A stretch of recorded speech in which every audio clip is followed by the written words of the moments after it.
Et représentants des programmes U-Sport et du football junior canadien qui sont venus pour être avec nous aujourd'hui et voir leurs futures étoiles en action.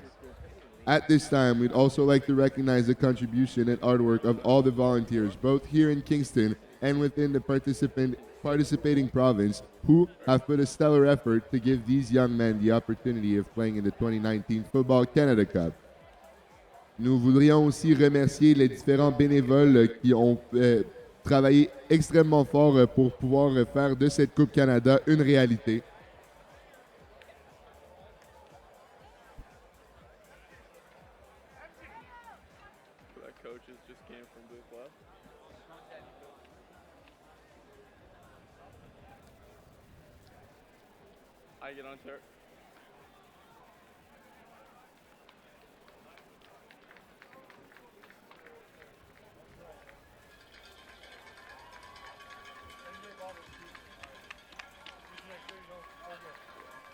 Good afternoon, ladies and gentlemen, and welcome to the 2019 Football Canada Cup. Today's game will feature the top high school and midget players from across Canada at the U18 level. 400 athletes, coaches, and support staff are chosen from the over thousands of participants at those levels from sea to sea. They have formed 8 provincial teams competing in this week's event. This game features the provincial teams from Saskatchewan and Quebec. And now to meet the teams.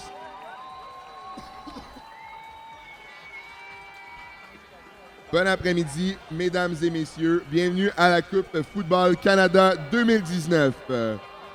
Le match d'aujourd'hui mettra en vedette les meilleurs joueurs des rangs secondaires de niveau MU18 de partout au Canada.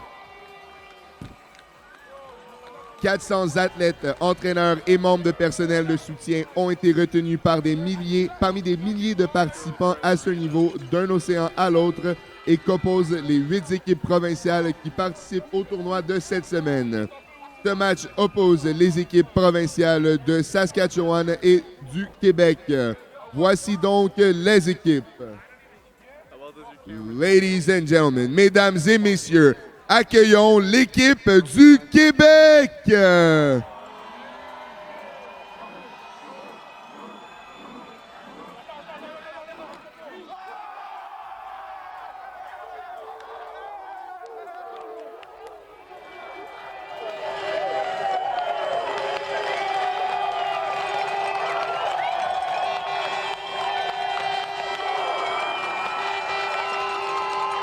And now, their opponents, the defending champion of the 2018 Football Canada Cup, Team Saskatchewan!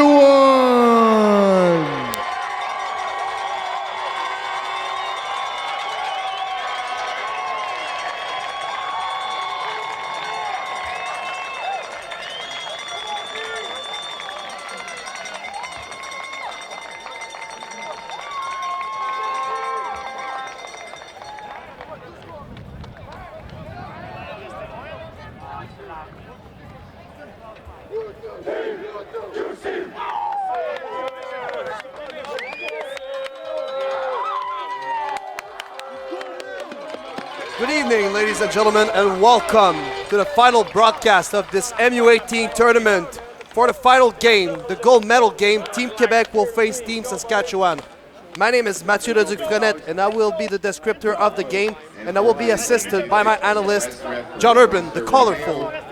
Yes, I'm colorful at times, Mathieu, but I am waiting and patiently at that for this gold medal matchup between Team Quebec and Team Saskatchewan. The only advantage I would say coming into this game is you see Team Quebec actually having a prayer in their own end zone. There is precipitation finally falling down onto the Richardson Stadium turf, something we didn't see all day. In the forecast, they had about a 40% chance of thunderstorms. Now, the game will continue under the wet stuff, no problem. Even if they hear a little bit of a rumble, it's only the lightning strike. If any official sees a lightning strike within the vicinity, that's an automatic 2-hour delay. And anytime you see a lightning strike, Restart the clock, my friend, to 2 hours. Alors, la couverture de cette finale se fera de manière bilingue, donc en français et en anglais.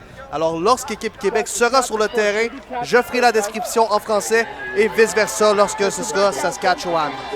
Now, Team Quebec looking to get back to the top of the mountain after winning this tournament in 2017 and having a multitude of Canada Cups to their credit in the last decade. Let's face it, this is the creme de la creme, the piece de resistance. This is Team Quebec versus Team Saskatchewan. You have the defending champs looking to make it back-to-back in the Mighty Machine in green, and as I just remembered, the baby powder blue looking to try and climb the mountain again that they summited back in 2017. Yeah, Saskatchewan are looking to go back-to-back here after winning in 2018, and Quebec did not even go to that final because they were eliminated in the semifinal by Team Alberta, who just won the bronze medal a few minutes before the start of this game. The officials for today's championship contest, the head referee Romeo Kabongo, umpire Daniel Thorskin, field judge Scott Velberg, side judge Ed AQ, back judge Marc-Andre Dignot, headlines Anthony Williams, and line judge Justin Andrews. That's a very solid lineup for the referees, especially Kabongo. He's been the best referee all week long in Kingston, Ontario. And here's the coin flip. It sounds foolish, folks, but that could practically decide the game in what is, again, a battle of the best here in Kingston, Ontario. So it looks like Saskatchewan won the coin toss. And declined, so that means they're actually going to kick this game off, but they will retrieve the ball in the second half of action. Maybe that gives us a quick opportunity to go into the keys of the game of this championship contest between the powdered baby blue of Team Quebec and those, well, forest green jerseys of Team Saskatchewan. As again, here at Richardson Stadium, we are about to do battle against these two epic programs, one from the west of Saskatchewan, one from, well, not quite out east, but east enough here from Kingston, and Team Quebec. As again, we will try and rehash the keys of the game before we go in, but actually before we do that, it appears like Mathieu Fournette, we are going off to the national anthem, and the rain continues to fall down from the skies here in the Limestone City.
So after the beautiful Canadian national anthem, we are ready to kick things off in Richardson Stadium of Queen's University. A bilingual anthem with a team from Quebec and a team from Saskatchewan on a bilingual broadcast headed by Mathieu Fournette. I'm Johnny Urban, happy to take you through this competition as we quickly go into the keys of the game.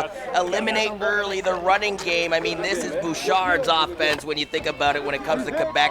And then accuracy. They need accuracy out of their quarterback and Noah Peltier, and defend the crown. This is the defending 2018 champs in Team Saskatchewan, who beat Team Alberta 31-26 in last year's final dance.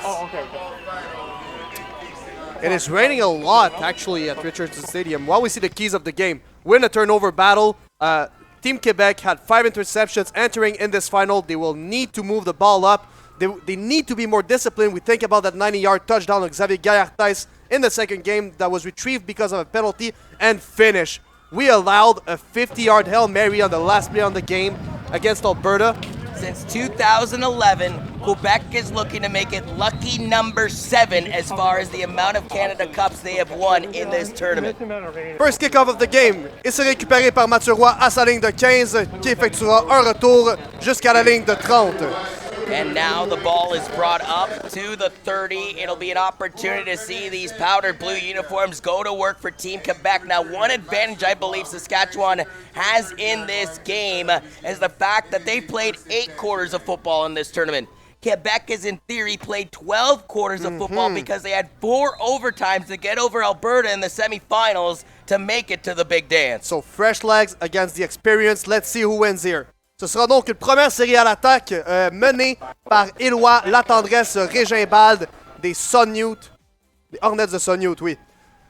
Et on y va par la course avec Merton Théagène qui bondit à l'extérieur et effectue une bonne course, un gain de 6 verges sur le jeu pour Merton Théagène. Coming into this game already with 160 rushing yards on 28 attempts. That boils into a 5.7 yards per carry. Going back to the quarterback, though, that handed them off the ball, Latendresse, he's completing 63% of his passes. 4 touchdowns in this tournament, no interceptions. He needs to keep that goose egg to have a good day. Deuxième essai et 4, se déplace bien dans la pochette. On tente de le rattraper, mais il va courir à l'extérieur et aller chercher des verges supplémentaires et sortir hors ligne, sagement à la ligne de 49. Premier essai, équipe Québec. Now, Sialombo Kambala got away with a little bit of a hold here. Watch number 4 as going up the field as the quarterback right there on number 31. And Carter Stadnick, the Centennial High School native of Saskatoon. A lucky break early for the boys in powdered blue. We're going to have to watch the linebackers of Team Saskatchewan who have been super effective for the first 2 games. La course de Théagène en plein centre et celui-ci baisse l'épaule et réussit à aller chercher un gain d'environ 7 verges sur le jeu. What's interesting is that Team Quebec, yeah, that's their leading rusher, as I just recalled. He has over 180 yards in this tournament rushing, but no rushing touchdowns. Latendresse has 3 of the 4 rushing touchdowns, and it's actually Kabbalah having the other one with 1. Yeah, and Latendresse is a swift knife of a quarterback. He's able to run the ball, to pass it accurately to his receivers. Let's see what he does in this game. La motion. Et on remet la balle à Mathieu Roy qui va tenter d'aller chercher un premier essai après un beau jeu. Premier essai, équipe Québec. Waiting to see Seth Hundaby get involved in the action. As you see 42 in the green uniform. Hundaby came into this game as the defensive player of the game in the last contest with 14 total tackles. And he's also blocked 1 punt in this tournament. That was a massive punt block for him. Premier essai et 10. Latendresse cherche un receveur, demande des blocs et ce sera fait. Il va sortir sur les lignes de côté après un juteux gain d'environ 8 verges. So how is Quebec getting off to such a great start? Well, number 1, Latendresse is not afraid to run the ball, something we didn't necessarily see in the first 2 games of this competition. Number 2, they are hurrying up the offense, trying to fatigue the D linemen of Saskatchewan here early. Yeah, that's a very Quebecer move to run the no huddle at the beginning. We are very, very used to this more and more in the juvenile system. Trust me, I seen it in Laval last year when they beat Western for the Vanier Cup. Deuxième essai et 2. Et on retourne par la course avec Théagène qui se défraie de premier et de deuxième plaqué.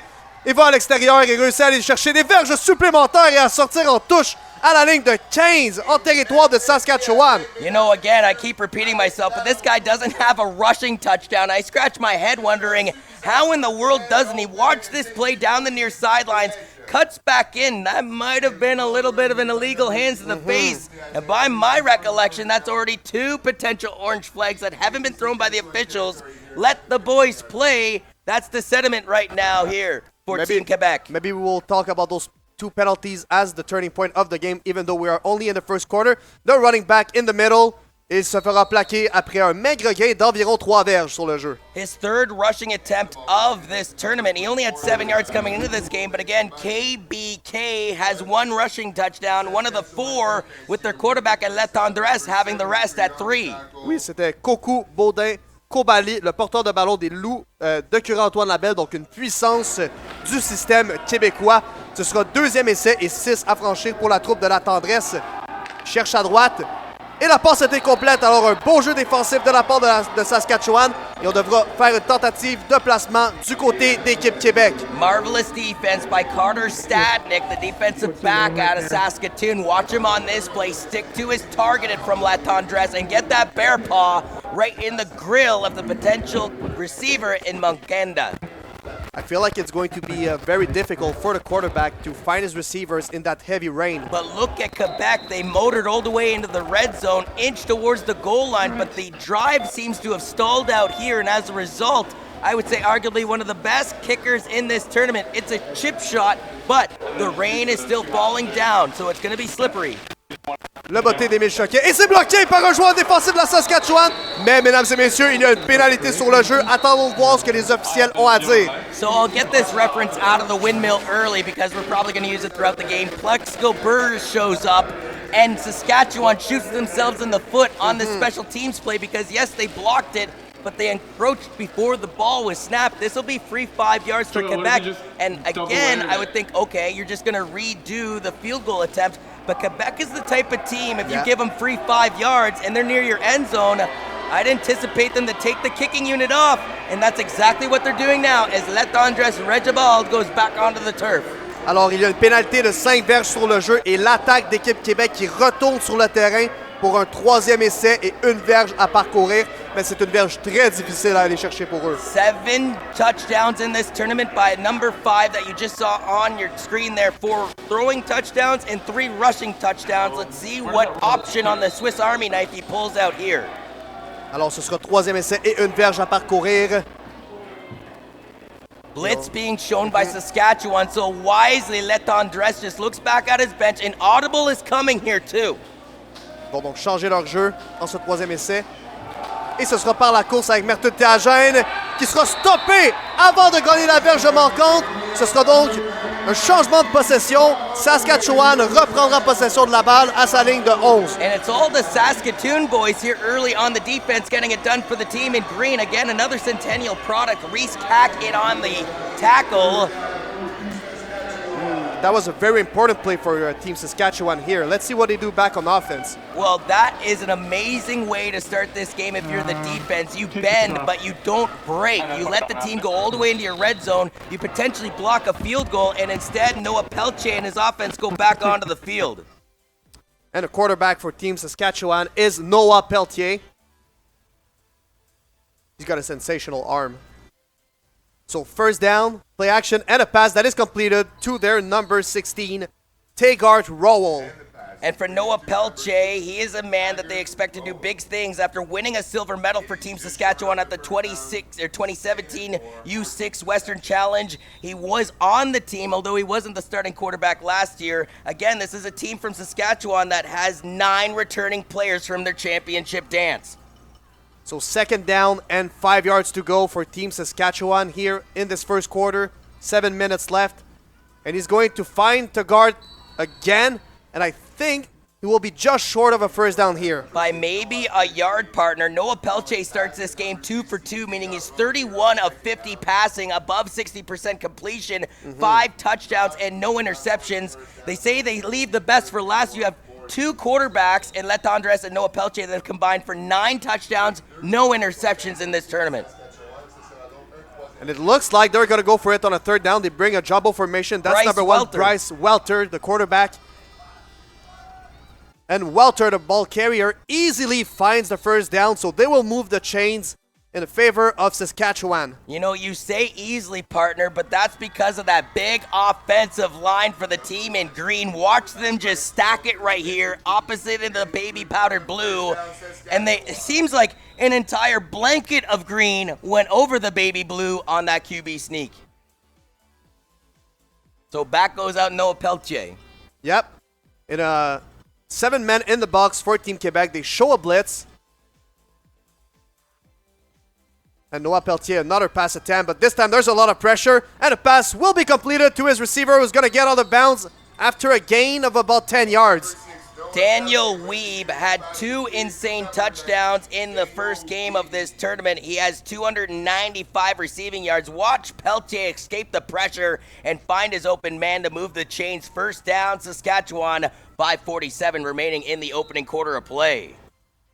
Standing at 5'8", he doesn't look big, but he's got some heart. I have to say that. And he's going to catch a lot of balls today. That's my feeling from Noah Peltier. First down and 10.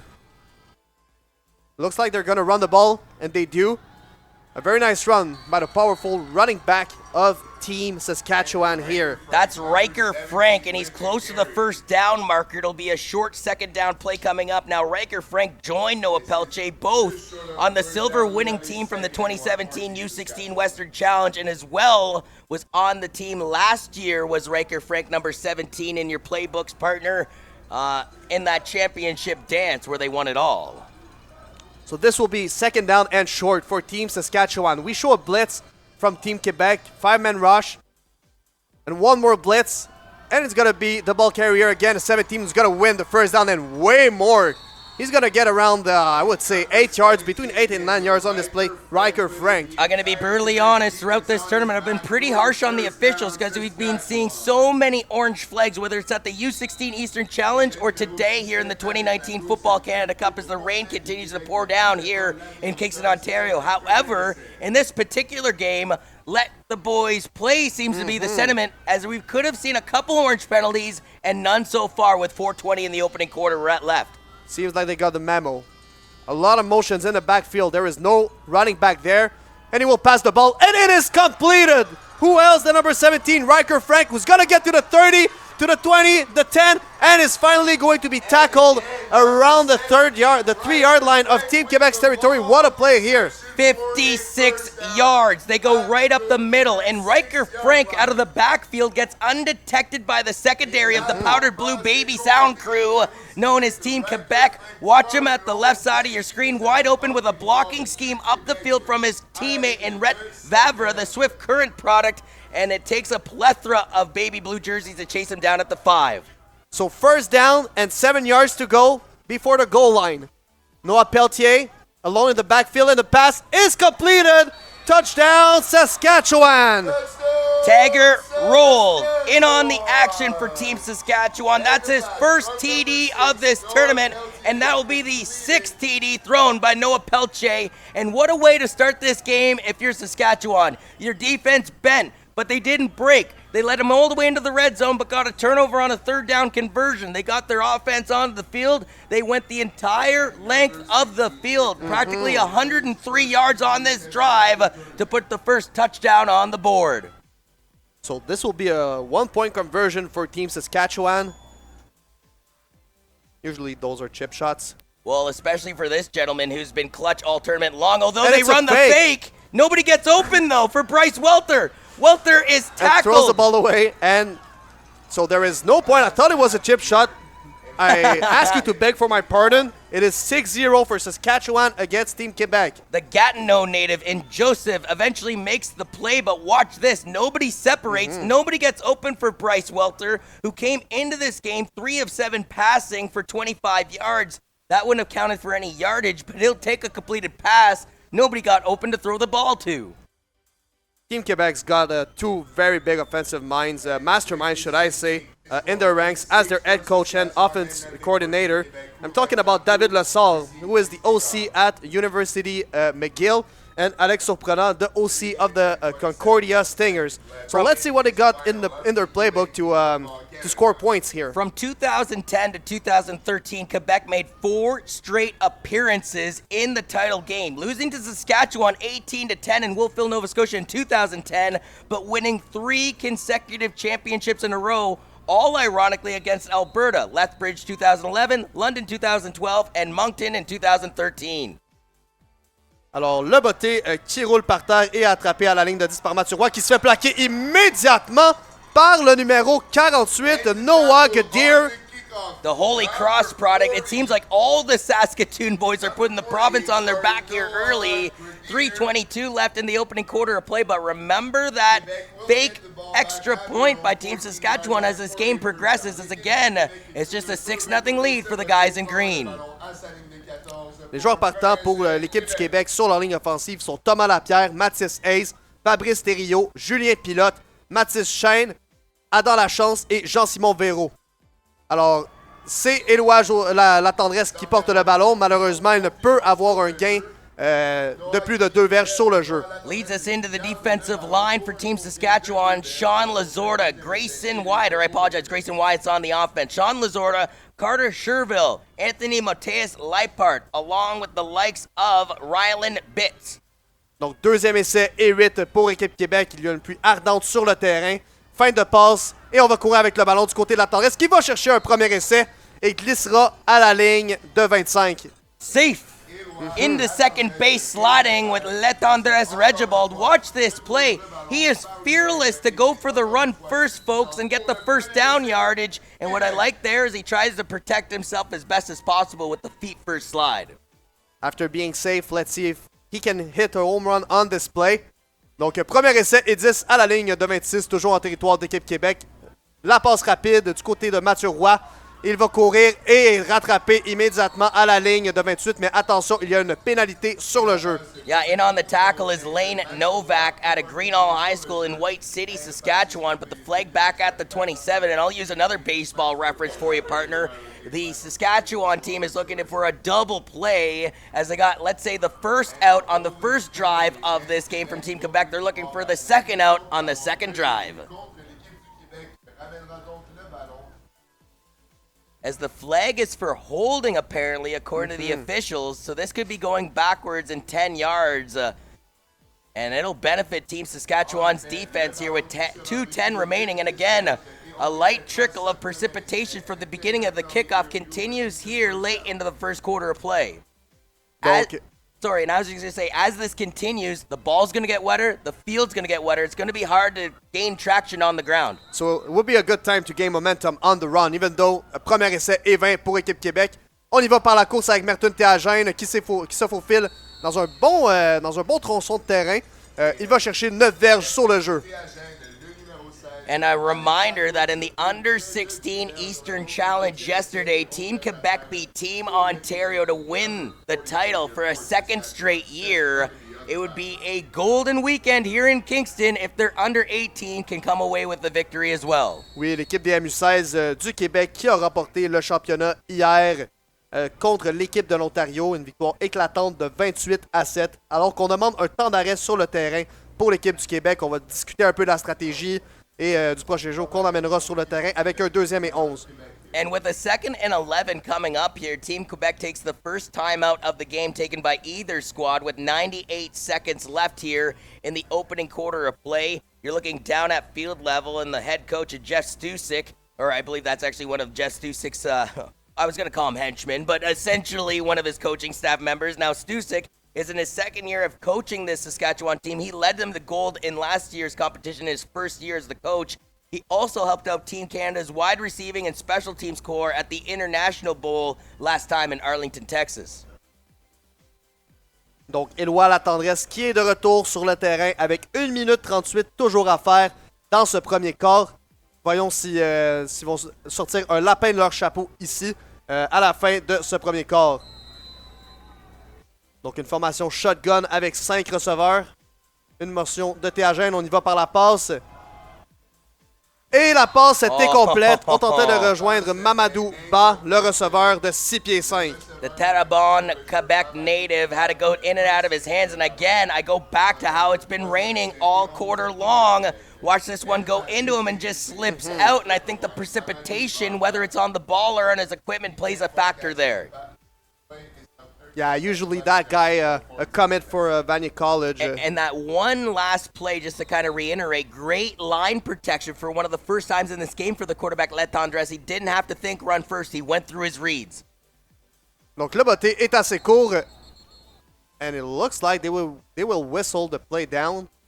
Let's see what the officials have to say here. That's a very late whistle by the official. What are they calling here? As both teams are changing personnel, and I don't think they realize that the play was blown down. The only thing I could think of on the replay is, are they going to say the kick returner's knee hit the turf? Maybe I have to see the replay as the ball is put down at the 45-yard line, and you can see the official with the towel there wisely wiping off the ball, and expect him to do that a lot throughout this game. Expect quarterbacks to request it too, as when he picks up the ball here, is he taking a knee?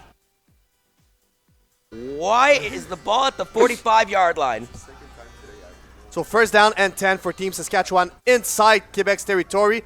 And the number 17, Riker Frank, the ball carrier, will be stopped at the line of scrimmage. Partner, the only time I've ever seen a punt be blown down like that before, though, is the fact if the ball gets caught up in the air in the crazy weather in Canada, they'll protect the return team. They don't want injuries on the field. But to be honest with you, not really that much of a wind, and there is light precipitation, not harsh enough elements for me to believe they would blow that play down early. So 2nd down and 9 yards to go for Team Saskatchewan. Noah Pelletier looks to the middle, but the pass is incomplete. Intended target on the play is Cody Gutek, the running back from Martinsville, Saskatchewan. And Gutek getting a rare sort of target in this game. So far in the tournament has not received a ball so far. And as I look on my stat sheet, just 5 rushing yards on 3 attempts. So a 2 and out for Team Quebec, who we hope will build on this. Well, again, I think back to their first drive of the game. The game was willing to give them a field goal, Matthew, but they said, no, we're going to take the touchdown. Well, they didn't get it. They failed to convert. Turnover on downs, 100-plus yard drive by Saskatchewan, and they're up 6-0. Would you say that the football gods did their job? On that affair, for sure. But again, plenty of football left. A good high kick from the punter will be cashed at the 10-yard line, and Merton Théagène is going to bounce outside and finally tackled at the line of 29. A very satisfying return for Merton Théagène. And see what Team Saskatchewan realizes, though, as that concludes the first quarter of play, and Saskatchewan has a 6-0 lead as a result from the lone touchdown so far scored in this contest. They'll give them the real estate, but they make sure that there's no big play you're going to get on special teams. Way too many green jerseys down that sideline. They almost give you that idea that, okay, I have this avenue, and then as much as they give it to you, they take it away. C'est donc la fin de ce premier quart, mesdames et messieurs. Je vous répète le score encore une fois, Saskatchewan 6 et Équipe Québec 0. And again, just looking at the numbers from Letendres coming into this game, completing 63% of his passes, 4 touchdowns, but no interceptions, running for 3 touchdowns for a total of 7 in this tournament. For Noah Pelletier, yeah, he's got 5 throwing touchdowns, but did not run for a single play so far in this tourney. Premier essai et 10. On se tourne vers Mathieu Roy, le receveur, qui bondit à l'extérieur et qui va chercher ses 5 verges. Mais attention, il y a une pénalité sur le jeu. Now, Quebec is complaining beside us in the coordinator's booth. They didn't like the fact that there's a holding penalty coming up here, but I see one there. I mean, you have to call that partner in this game. It's the championship dance. And the officials, I would imagine, have more of a key eye in this game than any other game in this contest so far. Ce sera donc un bloc illégal contre l'équipe du Québec et on devra reculer le ballon. Alors, au lieu d'être un gain de 5 verges, on se tire dans le pied. Et on va répéter le premier essai. 11:49 remains here in the opening half of play. Thank you for joining us either through Sports Canada TV, good old YouTube, or maybe you found us through CanadaFootball.ca. It's Mathieu Fournette and Johnny Urban happy to take you through. And the rest of the crew, well, we'll get to them in just a moment. Donc, un premier essai pour Équipe Québec. On recule la balle de 10 verges. Mais on répète le premier essai. Voyons voir qu'est-ce qu'il voit à la tendresse. Blitz coming. Et la passe est complétée à Mamadouba, qui va courir et se faire attraper à la ligne de 30. Donc un satisfaisant gain d'environ 12 verges sur le jeu pour Mamadouba. Un receveur de 6 pieds 5 qui nous vient des Scorpions d'Armand-Corbeil de la ville de Terrebonne.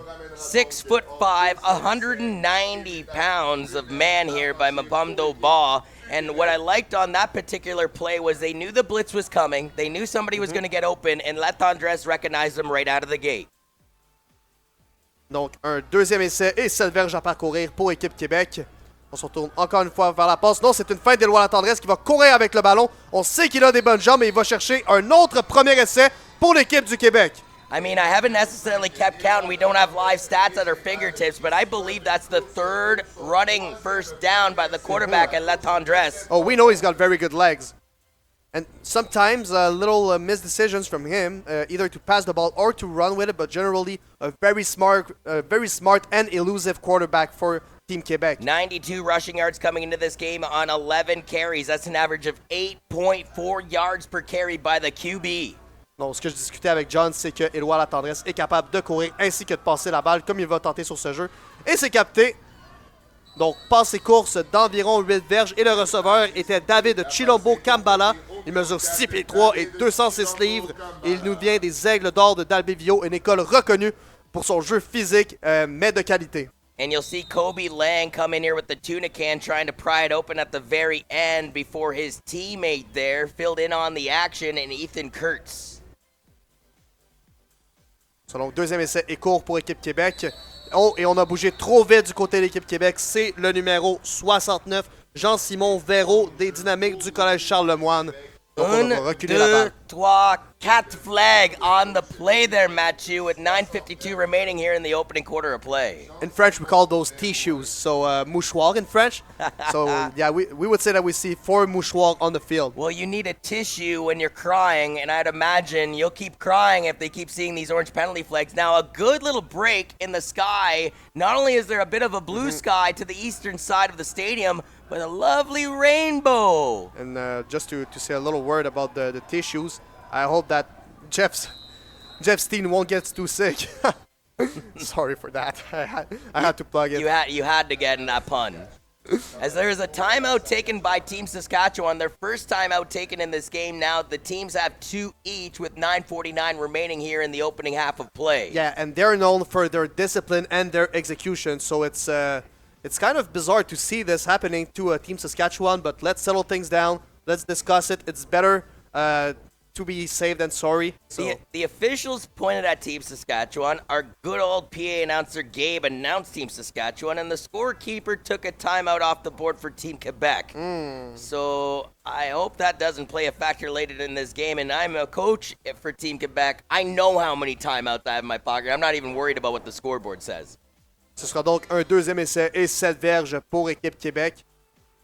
Et le coordonnateur offensif Alex Surprenant qui donne les indicatives aux joueurs. On sera prêt à reprendre. The reason why I even mentioned that, partner, remember that New Brunswick game where they thought they had one more timeout left and the scorekeeper got the mistake? They had no timeouts left on the board. En deuxième essai, on y va par la passe. Et c'est juste un peu trop haut pour le receveur Mamadou Ba. I love targeting ball on that play, though, because if you look, Ethan Kurtz is the only defensive back that's in the neighborhood. And if he does make a play on that ball, he's got one more man in green to beat to go to pay dirt. A little too high thrown on that one, though, by Letendresse. And I'm wondering this, too. When you're a quarterback that, usually if you sit in the pocket and you throw the ball first and your secondary option is the run, that's different now. His first option is the run, and then he's potentially looking for a pass. So the game plan is switched for Eloi Letendresse Regibald. Emile Choquet with the punt attempt, which is long enough. It's going to bounce Takes and bounce a kicker's and bounce forever. And it goes to the 20-yard line where there is an immediate tackle for Team Quebec. What a nice play by them. There was number 44, I think, Emmanuel Awouni, a linebacker from the Vicas de Victoriaville. Yeah, tackling down Drake Douglas, the kick returner. But here's the thing. I don't believe the baby blue sound crew, as I keep calling them, the baby blue powdered jerseys from Team Quebec, gave the kick returner when Drake Douglas picked the biscuit off the turf enough yards.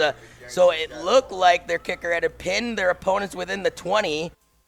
And instead, no, this is going against Team Saskatchewan. So I made a massive mistake here. But at the very end of that play, unless something was said, I'm not 100% sure what that penalty was for. You're such a good reporter that we're going to give you our pardon on this one, John. I don't know if I can beg you anymore, though. I've begged enough pardons over the week here in Kingston. I'm out of begs. It's the first time I heard somebody say they're out of bags. First down and 10 for Saskatchewan at their very own 7-yard line. Beggars can't be choosers, Matthew. And on the first down, they will attempt a pass, and it's tipped off. So a nice play by the defensive line. Saskatchewan started with this identical play back-to-back to start this game, targeting Taggart Rowell, but they go back to the same play. Quebec makes the right adjustments, and on the line knocking the ball down is number 6 for the team, and Ishel out of Quebec City.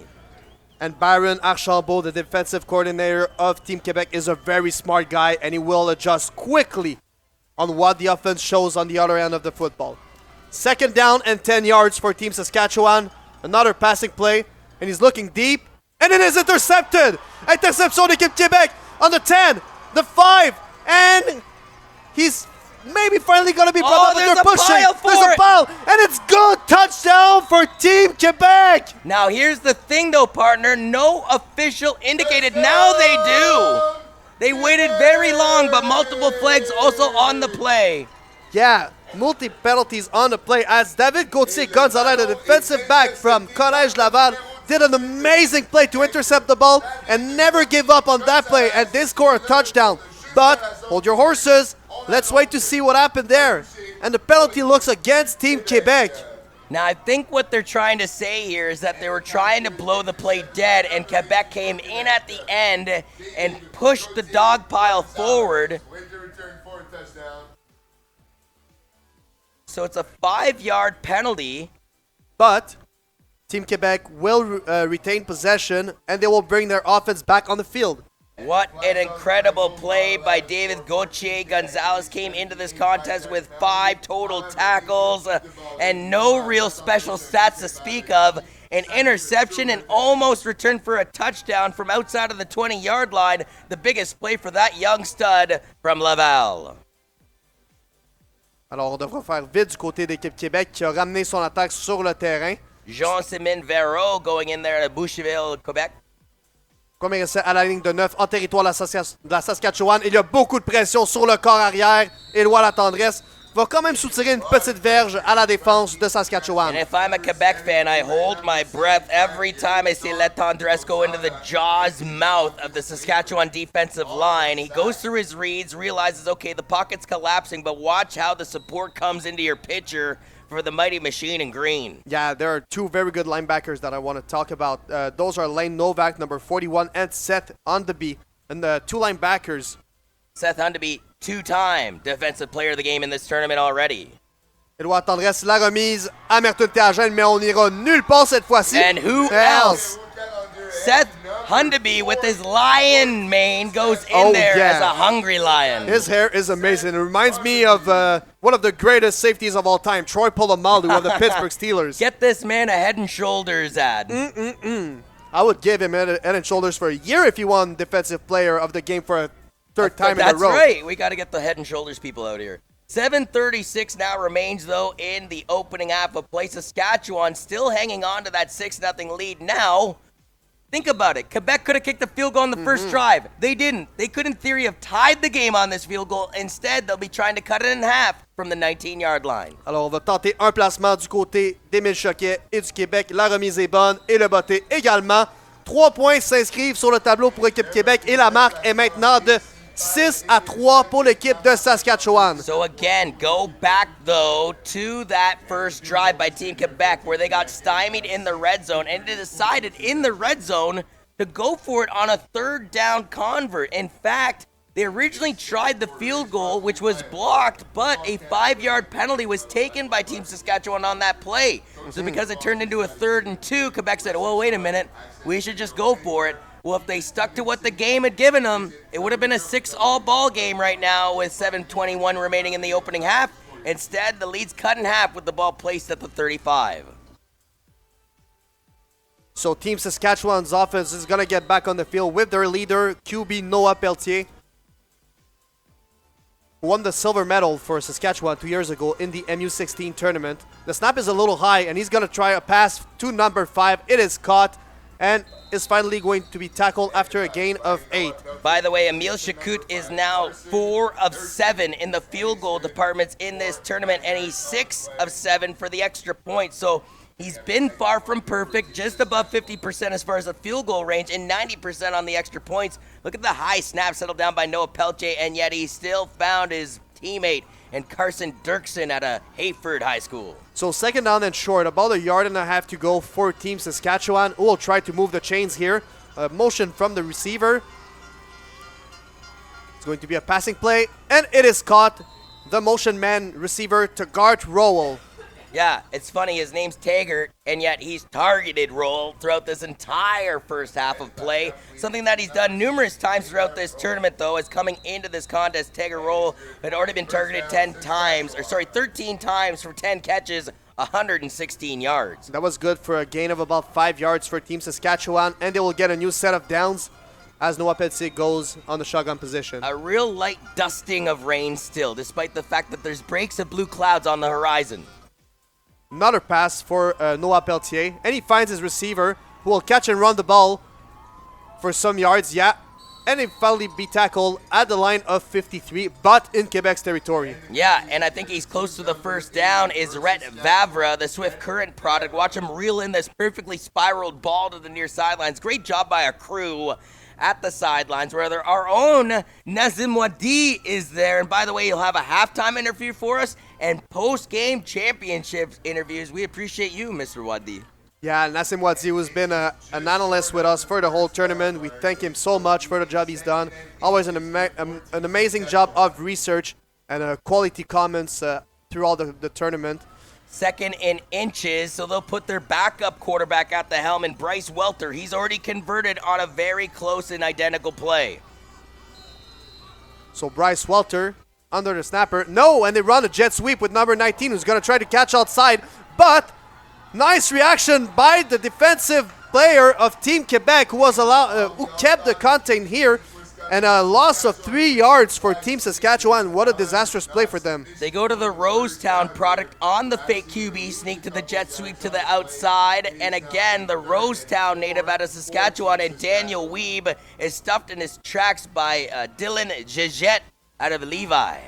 Yes, Dylan Jeté from Lévis. He played for the Corsairs de Pointe-Lévis. So this will be 3rd down and 2 for Team Saskatchewan. 3rd and 3, I would say here, partner. Yeah. But again, they have Taggart Rowell back there. They're going to punt it away. Yeah, their kicker and wide receiver is Taggart Rowell, a product from Luther Regina. His 8th punt of this tournament, 175 yards, averaging 25 yards per punt. He gets a lot on this one. They got to give him 5 yards. And they did not give him 5 yards, so there is a penalty marker on the play after the returner recovered the ball and ran up to the 30-yard line. And again, that was Rowell's 8th punt of this competition. Now he's the punter. Colin Tetriot is the kicker, and that's another factor I wanted to mention to you is he's 5 for 5 in the field goal department, 5 for 5 on extra points. Their kicker has been perfect in this tournament so far. Et je veux passer le message pour dire que c'est la finale MU15 en direct au Québec. Donc, en ce moment même, et bien sûr, le Québec qui est représenté également en finale de ce tournoi M18 de football à Kingston, en Ontario. A rematch of the 2017 Canada Cup where Quebec beat Saskatchewan 10-7. La passe au numéro 3 est complétée et celui-ci va se faufiler à travers la tertiaire défensive et un gain de 9 verges pour le receveur Iragi Muganda, qui est un produit des Blizzards du séminaire Saint-François. And again, lost in all of this. This is actually the 4th consecutive year that Saskatchewan has made it to the final game. They lost back-to-back to Team Quebec in 2016 and 2017, but beat Team Alberta last year. They still in definitely Calgary. have a chip on their shoulder on this one, I have to say, John. Deuxième essai est court. On y va par la course avec Merton Théagène qui se faufile en plein centre. Et un juteux gain sur le jeu. Il va chercher environ 7 verges. Et bien sûr, un premier essai pour Équipe Québec. You know what? After seeing the under-16 Team Quebec win the Eastern Challenge, they had an amazing running back, which I believe was the offensive player of the tournament, if I'm not mistaken, in Zachary Bouchard. And Bouchard, if he wasn't the player of the tournament, he was definitely the player of the game offensively for Team Quebec in that final. But I can't wait for him to develop and see him at this scene, because let's say you give him the offensive line under 18 has and the blocking schemes they can create. Oh man, that kid's going to be fun to watch. And a very good tandem for Team Quebec, too. There was also Charles Bourgault, the number 29. This guy is a speedster and a heavy and big guy, while Zachary Bouchard is more elusive. He's got some great skills and some good speed, too. And there's a player that reminds me of Zach Bouchard in Team Quebec, which is number 15, Mathieu Roy. He didn't have necessarily the stats I was expecting from him in this tournament, but he's been a real juggernaut for Team Condor de Saint-Jean-Eudes in the city of Quebec. Premier essai et 10. On y va par la passe et c'est complété à Muganda qui va essuyer un vilain plaqué du numéro 15, Dennis Burhan. Yeah, Burhan bringing the pain as he usually does throughout this tournament. He had 2 interceptions in his last game. If you're just joining us and you're wondering, well, what is the Canada Cup? This is the best players across the country representing their provinces, folks, in the under 18 age group with the opportunity to participate and develop their skills in a national competition. Donc, un deuxième et 4 pour Équipe Québec qui vont essayer de faire mal ici à l'équipe de Saskatchewan. On y va par la course avec Merton Théagène qui réussit à se faufiler à l'extérieur. Et une deuxième fois. Et là, le numéro 34 va tenter de le rejoindre, mais ce sera trop peu trop tard. Les dommages sont faits. Et Théagène sort en ligne de touche à la ligne de 28 en territoire de Saskatchewan. C'est un autre premier essai pour l'équipe du Québec. The Blainesville, Ontario, or Quebec native, I should say, give you the God's engine, and he'll run with it. Watch this spread to the outside. He uses some blocks, and I want to say number 2 in Jonathan Mambilla out of Montreal set an excellent block up the field to let him loose. So a new set of downs for Team Québec et Éloi La Tendresse.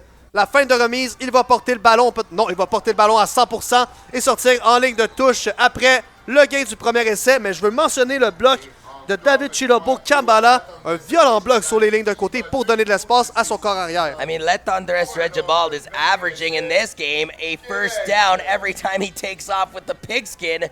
2:47 left, and after the defense stepped up for Team Quebec, they're looking for the offense to follow suit.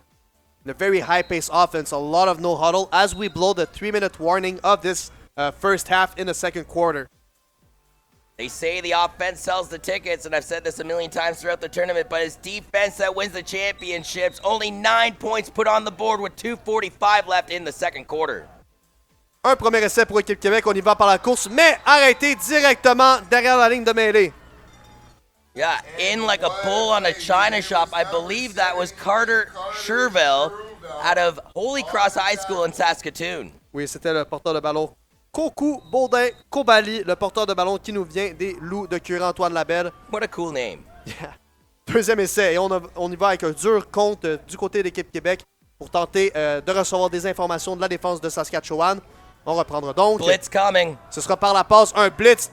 Et c'est capté! Non, ce n'est pas capté! Oh, what a play defensively by Saskatchewan! And what a play also on the pressure that was applied on the quarterback, Éloi La Tendresse. And Mathieu Roy could do nothing after this beautiful play from the secondary. I still think Carter Stadnick's play on this play is infinitely better, my friend. Let Tendresse does his job as a quarterback to stay in the pocket, take a hit to make the play. But this is going to be caught for a touchdown. If this isn't for this smacking of a hit in the back, and I apologize, it's actually not number 31 Carter Stadnick. It's Tanner Reber out of Bishop James Mahoney High School.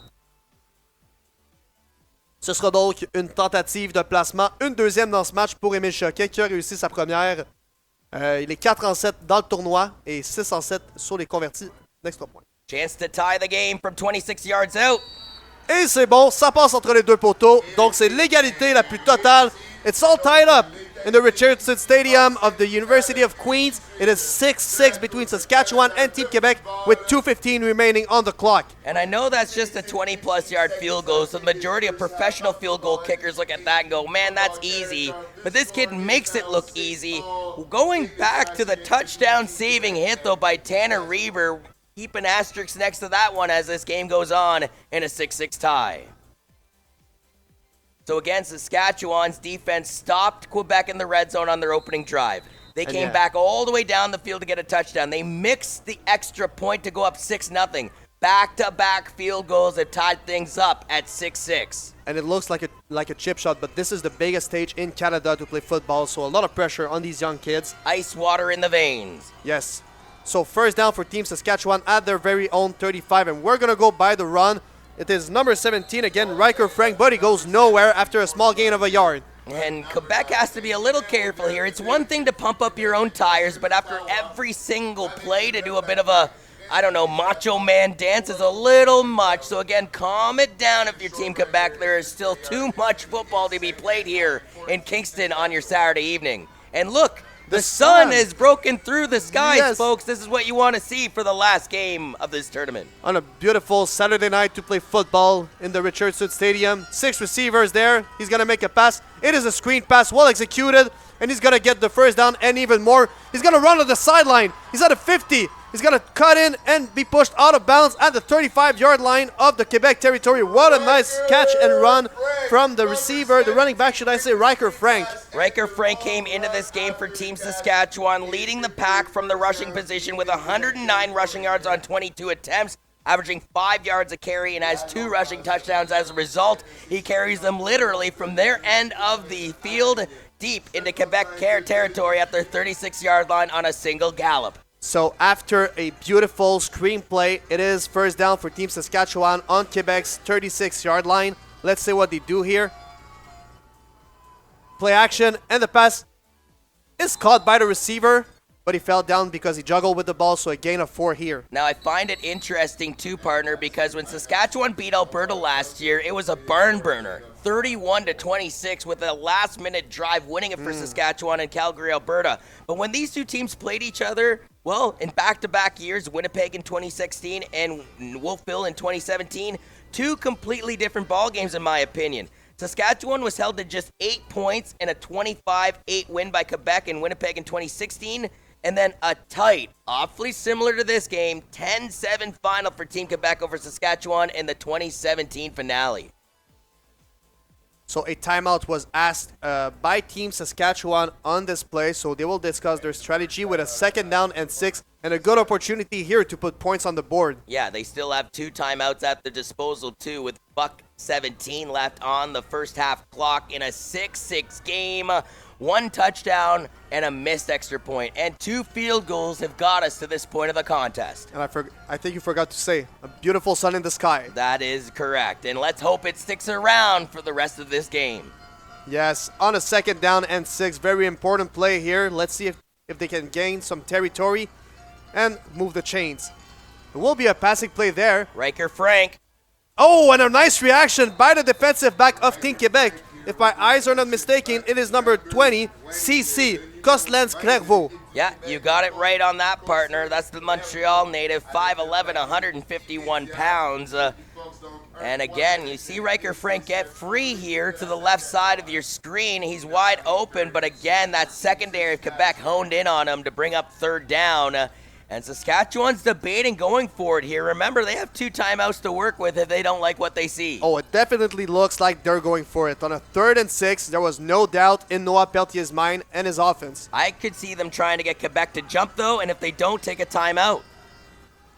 It will be a passing play here, and it is caught straight in the middle. Number 16, Taygart Rowell once again. He is going completely undetected, just sort of slipping into the linebacker core just to the right side of the line of scrimmage as a timeout will be taken on the field by Team Saskatchewan with 47 seconds left. They have 1 timeout left in this first half of play, but Taggart Rowell was targeted twice at the beginning of this game for back-to-back catches for Peltier, and yeah, they're not big yards. But what does it do? It picks up chunks of yards, also gives your confidence to your quarterback that he can keep making those throws. And the most important is that they were able to move the chains on a big 3rd down here. Donc, l'équipe de la Saskatchewan qui a réussi à aller chercher le premier essai sur ce 3e jeu. Une belle passe complétée en plein centre du corps arrière Noah Peltier à l'endroit de Taygart Rowell. They're at the 22, not in the red zone yet, but remember, the last time they did get into the red zone, they scored a touchdown off of their backup quarterback, Bryce Welter's efforts. 4 receivers aligned at the bottom of your screen, so on the white side for Team Saskatchewan, just like their running back. Keep an eye on 16, Taggart Rowell from the right to the left side. Going to be a passing play and a long pass attempted, and it is caught! Touchdown, Saskatchewan! Carson Dirksen, my word, in double coverage, the Borden, Saskatchewan native reinstates the lead for the guys in green. What a great pass from Noah Peltier. That was a dart. Now, if you are Saskatchewan, do you just simply settle for the point after the touchdown this time around? And then, let's face it, you still have a 7-point lead, or do you try and put more pressure on Team Quebec? But as I see their kicker go out there, I believe just simply going to try this extra point will be Colin Tetriot, O'Neill High School product from Regina. So the conversion attempt, point after, is good this time for Team Saskatchewan, who takes a 13-6 lead over Team Quebec. And that is massive because, yes, Quebec's offense is going to get onto the field, but it's going to take a couple massive plays in order to get the real estate needed to get their field goal kicker, who's already 2 for 2 in this contest within field goal range. And I'm sure if you're Quebec, you're not even, you don't want a field goal. You want a touchdown to tie this thing up before halftime. But again, only 1 timeout for the Baby Blue Sound crew. And, 41 seconds left on the ticker. But we know that 41 seconds can be very long in Canadian football because let's remember that for the last 3 minutes of every half, they whistled the clock down after every play and then they restarted again. So it will be a kickoff for Team Saskatchewan with number 81, Colin Petro. Francophone sound like name. And on the return, there are Merton Théagène and Mathieu Roy. A short kick, a pooch kick as we can call it, and Mathieu Roy recovers. He's going to try to run. Has real estate. Oh yeah, very elusive, and a nice return for Mathieu Roy. And he's running at the 40, and the 30 is pushed out of bounds, but hold your horses once again. There is a penalty marker on the play. Colin Tetriot, the same guy you just mentioned, was held as they went back up the field in Team Quebec, and this one's coming back. Donc un bon retour de Mathieu Roy, mais attention, il y a une pénalité sur le jeu, et c'est retenu contre Équipe Québec, alors qu'on va reculer le ballon, et au lieu d'être placé à la ligne de 31 d'équipe Saskatchewan, on va être placé profondément dans notre territoire, à vrai dire, à la ligne de 49. So instead of having the ball already deep in Saskatchewan territory with 32 seconds left on the clock, they got to start this drive back at their 49-yard line. And again, they have the one timeout to use, but they got to get a lot of field here, partner. 61 yards to be exact in 32 seconds. Donc, premier essai et 10. On a 3 receveurs du côté court du terrain, mais une motion.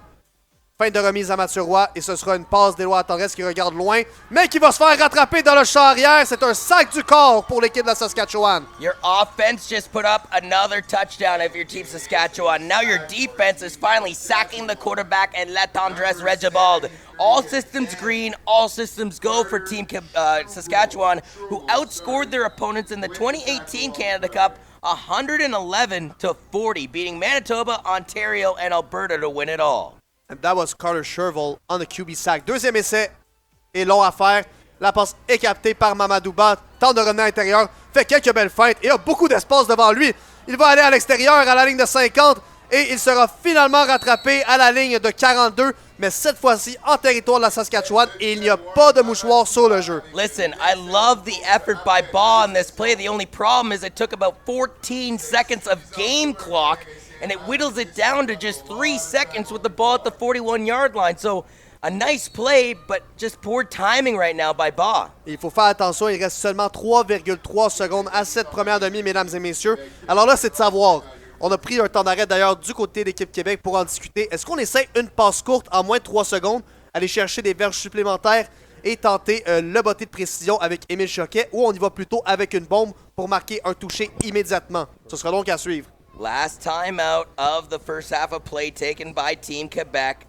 Saskatchewan has 1 left, but I imagine they're not going to need it with the remaining play coming up right here, barring a penalty. On top of which, if you're Team Quebec, are you debating that you got to get into the end zone? Because I'll tell you this is a team in Saskatchewan that isn't afraid to intercept the ball and go back up the field in a hurry. On top of which, do you feel like in 3 seconds you could somehow throw a quick slant route out of bounds and get maybe into field goal range to cut it down from a 7-point deficit down to 4? These are the things that maybe they were debating on the sidelines after their last time out. Hey, let's remember, Émile Choquet is 2 for 2 right now in the field goal range, so let's see if they're able to bring him out. These would be a bit longer of an attempt from his 20s that he hit earlier. Premier essai 10, on ira par la passe, sinon on essaiera la longue passe. Mais il y a beaucoup de pression et c'est un sac du corps pour terminer cette première demi. Un autre excellent jeu. What a play by number 73, Carter Sherville. That's how Saskatchewan will end the first half of play, and that's got to fire you up. The last time your offense was on the field in the first half, they scored a touchdown. The last time your defense was on the half of the field, well, they sacked the quarterback twice on Quebec's last drive, and you got to be feeling good if you're Team Quebec or Team Saskatchewan. If you are Team Quebec, though, this is a team more than any other squad of the 8 that have made it to this tournament that I feel like could make, and I say could make, the halftime adjustments needed in order to get back into this game. David. As again, you have been joined into the 2019 Football Canada Cup either through footballcanada.ca, YouTube, as we got our own Nassim down at sidelines. Donc une entrevue de Nassim avec l'entraîneur-chef David Lessard. And we'll send it down to Nazi. Bonjour, je suis présentement accompagné de David Lessard, l'entraîneur-chef d'équipe Québec. Donc David, dans cette première mi-temps, on a eu droit à beaucoup de pluie. Ça s'est plutôt calmé dans la fin de la première mi-temps. Est-ce que ça a affecté votre plan de match? Puis si ça vous a affecté votre plan de match, comment ça l'a affecté? Ben non, je te dirais que oui, il pleuvait, mais le ballon était sec, donc pour les carrières, ça n'a pas vraiment changé la dynamique au niveau de la passe. Non, on avait vraiment l'intention de courir le ballon au début, ce qu'on a bien fait. Malheureusement, on n'a pas été capable de capitaliser là, sur nos chances. D'accord. Et puis ensuite, en ce moment, vous perdez le match 13-6. C'est une position difficile dans laquelle on ne veut pas se retrouver à la mi-temps. Quel sera votre message à vos joueurs pour être sûr de garder le moral haut? Ben oui, c'est ça, on perd le match 13-6, mais on a été capable de bouger le ballon, on a été capable de les arrêter, donc c'est pas une question. On est capable de jouer avec eux, on est capable de jouer contre eux puis d'avoir du succès. Mais encore à l'image un petit peu du match contre l'Alberta, les punitions puis les erreurs d'assignation à des moments clés dans le match, surtout quand on garde l'offensive sur troisième essai, c'est des petits détails comme ça qui nous font mal, mais on est capable de jouer avec eux, il n'y a pas de doute là-dessus. Donc, merci beaucoup, David, pour cette courte entrevue. C'était un plaisir de vous rencontrer. Je vous souhaite la meilleure des chances pour la deuxième demi. Maintenant, on retourne à vous, Monsieur Mathieu Leduc-Frenette et Jonathan Urbanowicz. Thank you very much, Mr. Wadi, with the interview at halftime with David Lassard. His team trails by 7 points as they enter the halftime break, and I imagine some adjustments needed on offense and some more adjustments needed on defense as they've allowed 2 touchdowns to be scored on them here in the first half of competition. In a rematch, we should mention, of the 2017 Canada Cup final, where Quebec won that affair by a score of 10-7. So that does it for the first half of action here from Richardson Stadium. 2 quarters away, our Team Saskatchewan from making it back-to-back at the Canada Cup. For Mathieu Fournette, I am John Urban. And for the rest of the crew, Sebastian, Joe, Jill, Cade, Leanne, Brendan, Choi. Oh yeah, and our main man, Nazi, down at field level. We'll send you into the halftime break. Go. Yeah, go. Good job. Good job. Good job. Nice. Good job. There it is. Go. Keep him in.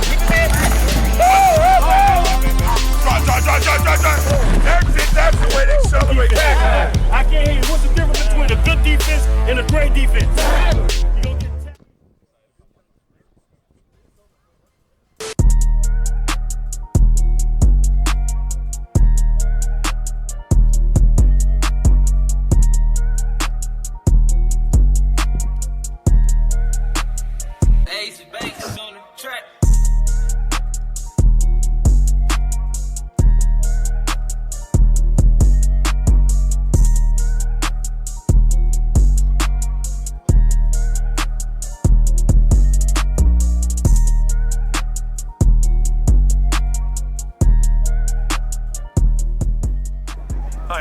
From Centennial High School in Corona, California. We use Game Breaker to flat out to keep our players safe. We love the product. It's very useful for us and everything we're doing in our off season here with spring and summer. We get a lot of value out of it. The kids feel protected. We really appreciate the D3O technology that it has and providing safety for our kids. Thank you.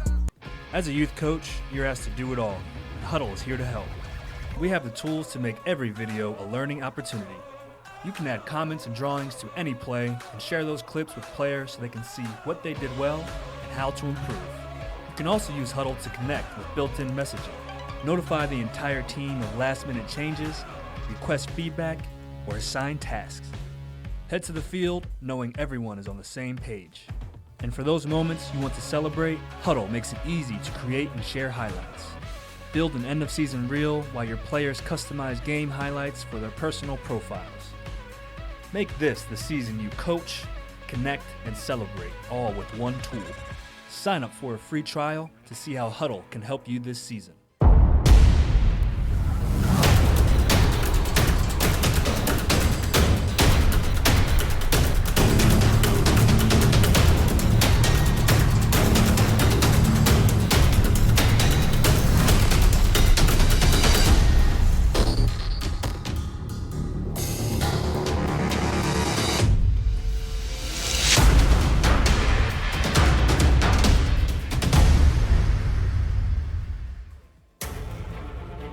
What does it take to become elite? It takes more than dedication, focus, and hard work. It takes an elite-level training program,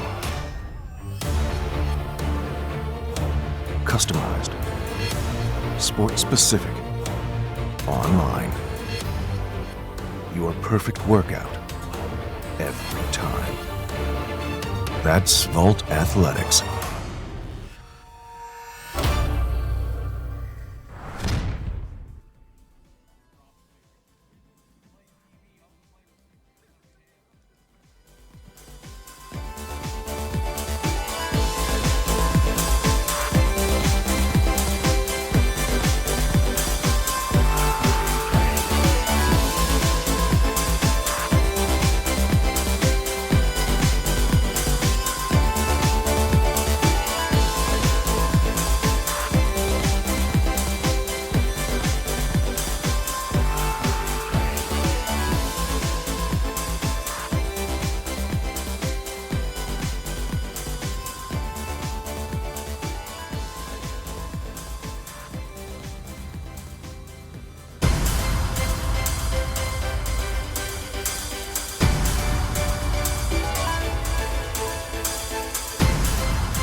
Welcome back, ladies and gentlemen, for the broadcast of this game between Team Quebec and Team Saskatchewan. This is the final of the MU18 category.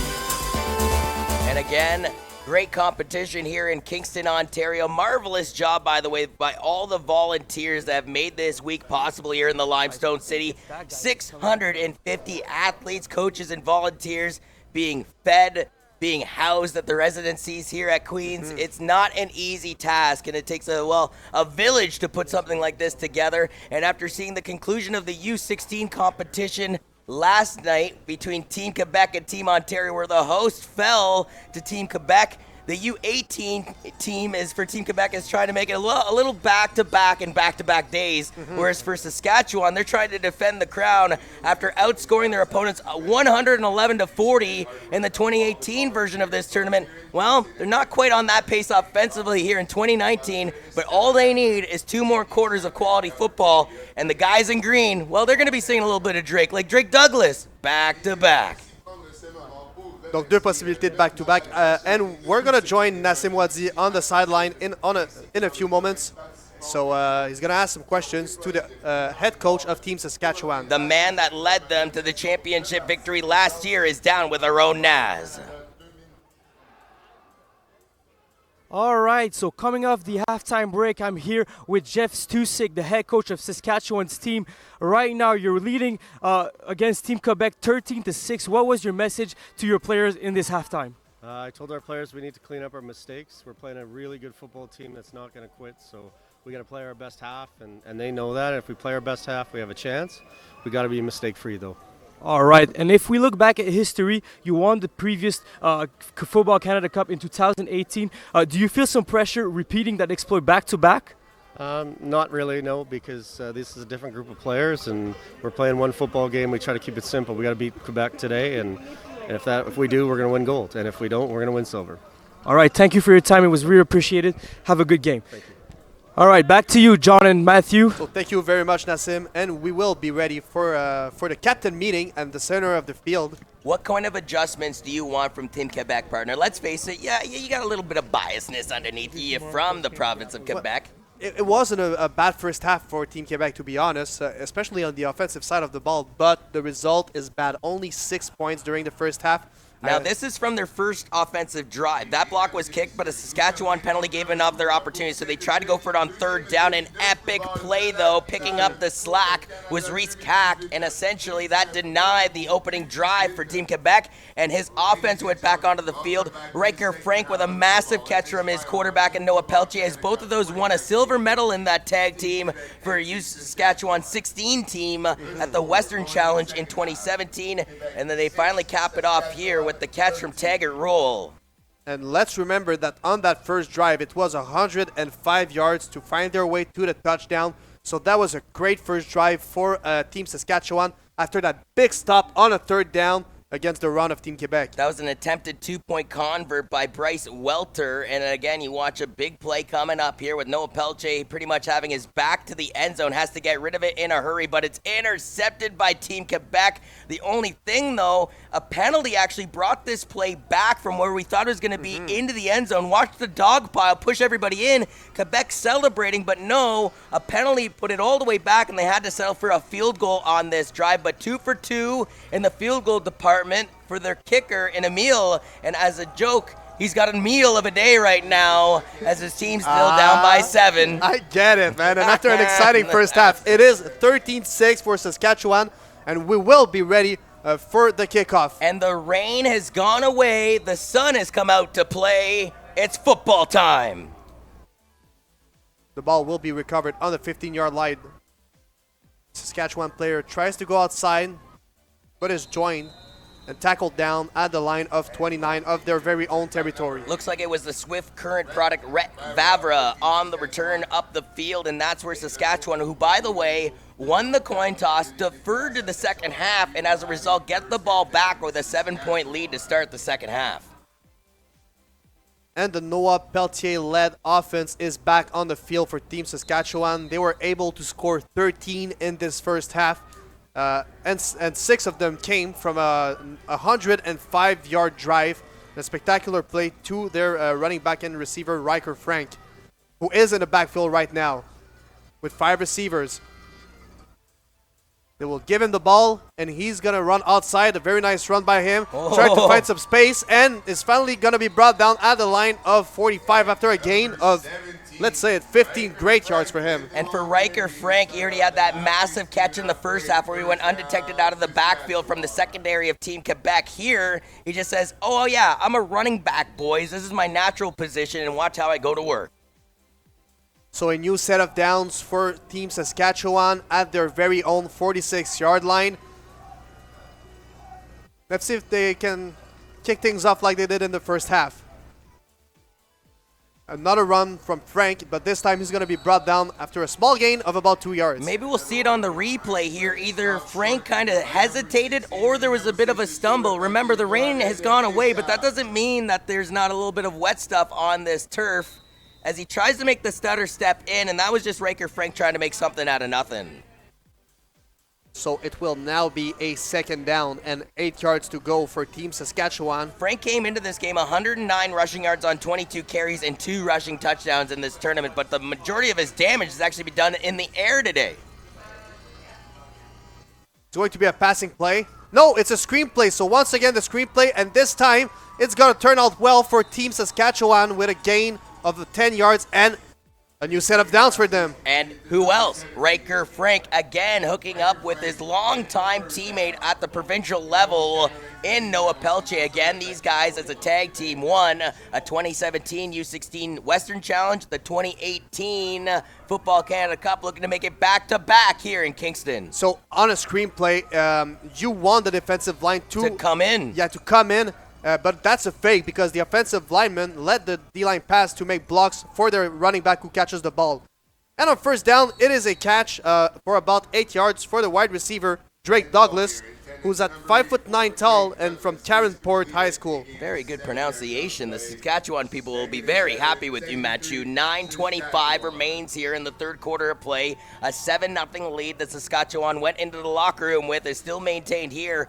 More importantly, clock management late when you have a lead, and this is the Mean Green Machine in Saskatchewan. We'll sure try and use as much of the clock as possible on this drive. Let's see if there will be a Joel Mean Green on the defensive side for Team Quebec. On the second down, another passing down. He's going to attempt a long pass, and it is, just dropped by number 19. That was Daniel Weeb. Daniel Weeb, if you recall, made the catch, I would say, until Dawson Gladue shined his face to end the fourth quarter of play in the semifinal between Alberta and Team Quebec. But Daniel Weeb, I thought, had the play of the tournament. He was falling into the end zone, tipped the ball up, and then when he was falling on his keister, corralled it back into his chest in game one of this tournament for Saskatchewan. If anybody's going to reel in that ball from the quarterback, Noah Pelche, it certainly would have been Weeb. One of the rare drops from the Magic Man, I've been calling him all tournament long. So 2 players to watch there. The 2 receivers on the weak side with Taggart Blitz roll. coming from Quebec. Yes, and another pass. And it is a first down and even more on the third down. That's number 5, if I reckon.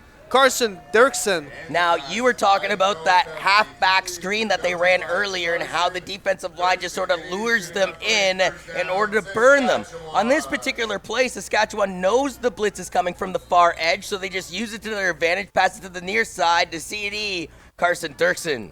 They are literally marching down the field right now. They are bring the trumpets. Hope we're going to hear them for Team Saskatchewan at the end of the game. At the yard line of 32 from Team Quebec. It is a run from Frank, who's going to escape the pressure and is going to run for 9 yards. So a juicy gain from him. But again, Riker Frank came into this game averaging 5 yards per carry, and on that rush in particular, he gains 8 yards to bring it second and close with 7:50 now remaining on the third quarter clock. And he's definitely got more than 5 yards on average in this game. And the defensive line and the linebackers of Team Quebec have been unable to stop him since the beginning of the match. Let's see how they will adjust. So a 3 defensive lineman formation for Team Quebec, 5 receivers for Team Saskatchewan, and they will pound the ball once again with Frank with a nice move on the defensive linebacker, and he is tackled at the 10-yard line of Team Quebec, and a first down for Team Saskatchewan. Let's roll it back on the replay before the ball is even snapped, though, because if you watch this play, watch all the movement predicated to where we actually start that replay. You miss it because Taggart Roll went for a big journey in the backfield, as well as his teammate that ended up setting off the seal job on the near side to allow Riker Frank the real estate for another first down run. First down and 10 inside the red zone for Team Saskatchewan. And they will pass the ball. And it is too short for the intended receiver, number 16, Taggart Rowell. Taggart Rowell already has his first touchdown catch of this tournament in this game. He was looking for a second helping here. And you would just think if you're Team Quebec, you have to limit Team Saskatchewan to just a field goal on this drive. Give your offense a chance just down by 2 possessions in a 10-point game rather than 2 possessions in a 14-point contest. With still Riker Frank in the backfield and a shotgun formation. Let's see what they do here. 4 receivers on the wide side of your screen. And timeout. Yes, a timeout for Team Saskatchewan. That is an interesting call by them with 6:40 remaining in the third quarter. We talked about it an awful lot that Mr. Wadi and myself during the Ontario battle for the bronze against, well, I would say arguably one of the hidden underdogs of this tournament, Team Alberta. Team Alberta wins it by a score of just 1 point, Matthew, but really it came down to a missed field goal by Team Ontario, and they couldn't even get the Rouge to tie it in the 1 point deficit. But one thing, they had no timeouts to work with in the final couple minutes of the fourth quarter because they burned them in the majority of the third and early in the fourth. Is that a subtle message for Team Saskatchewan here? Yes, because 6:40 remaining in the third quarter, granted, is just 1 timeout used. But let's say there's some miscommunication. Let's say there's some personnel being misorganized. Well, then you burn another timeout and then you're down to 1. Would you go back with Riker Frank here, or would you go with a pass? I could see a play action coming out here, and watch for Taggart Roll. He's been targeted in the red zone an awful lot to cut in on the inseam.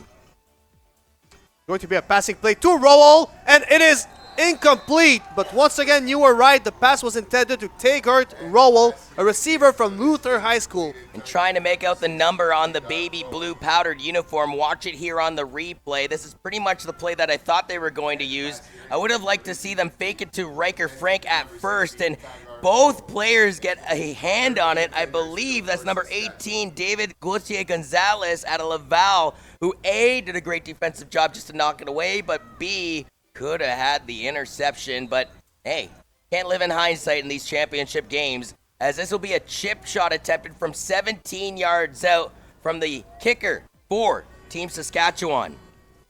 Colin Tetreault. The snap is good, and so is the kick.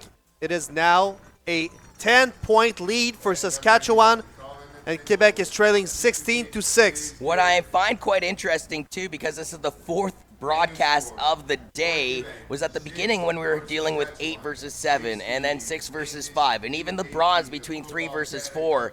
As we progress to the creme de la creme, the piece de resistance, what I've been noticing, though, is the kickers have been getting better and better. In the first game, even this 17-yard chip shot may not have been attempted by New Brunswick or Nova Scotia.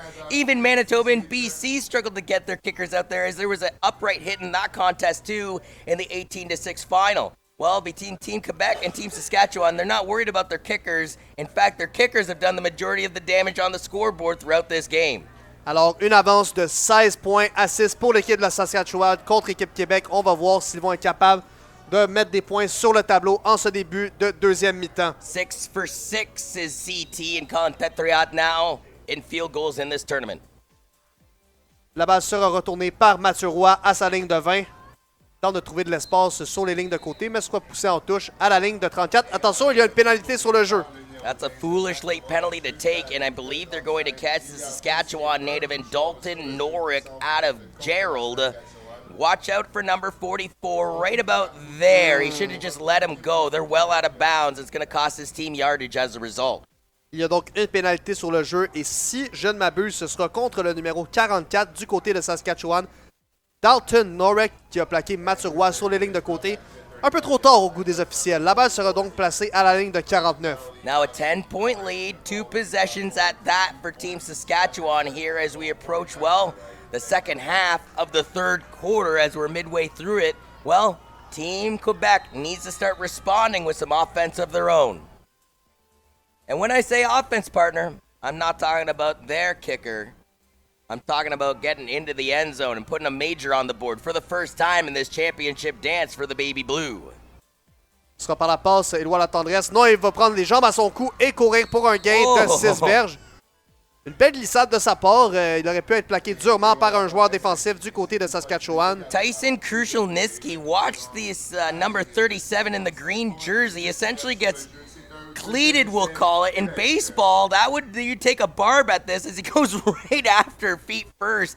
Inadvertently, I'm sure, to Tyson Kruszalnitzki. And a false start, donc une pénalité, procédure illégale du côté d'équipe Québec. On devra reculer la balle d'environ 5 verges. Now in baseball, granted, you're taught to keep your cleats level with the ground. Now in football, especially on the turf, you don't want your quarterback doing that, because what if the turf gets caught on the cleat? You can roll an ankle very easily there. But again, if you're the defensive player, I'm sure you don't appreciate somebody baseball sliding into your shins like that. But again, that may be a proof that your quarterback is smart if he puts his cleats first. Well, because if he jumps with head on the ball, no, you don't want him to go head ground. first. No, and I've been very impressed by Letendres Regibald for that factor alone. I called him safe earlier today. He's still safe on that last feet first slide too. Deuxième essai et 9. On y va par la passe. Et c'était complet. Il n'y avait personne dans les mètres à la ronde pour Édouard Letendres Regibald. On devrait donc dégager du côté d'équipe Québec. Pretty good name on the intended target. Jonathan Mabilia is the intended target out of Montreal, Quebec. But what's interesting about this, he misses the target. If it goes a little bit to the left, Lane Novak's going to grab it. If it goes a little bit to the right, Kobe Lane could get a pocket on it. So, man, oh man, he got lucky there. If he missed his target, sure, but missing those green jerseys was even more important. Ce sera donc un dégagement pour l'équipe Québec. Un boboté de la part d'Émile Choquet, ça a presque été bloqué. Ça va être attrapé à la ligne de 25 par le retourneur, le numéro 84, qui a essuyé quelques vilains plaqués pour finalement se rendre à la ligne de 35.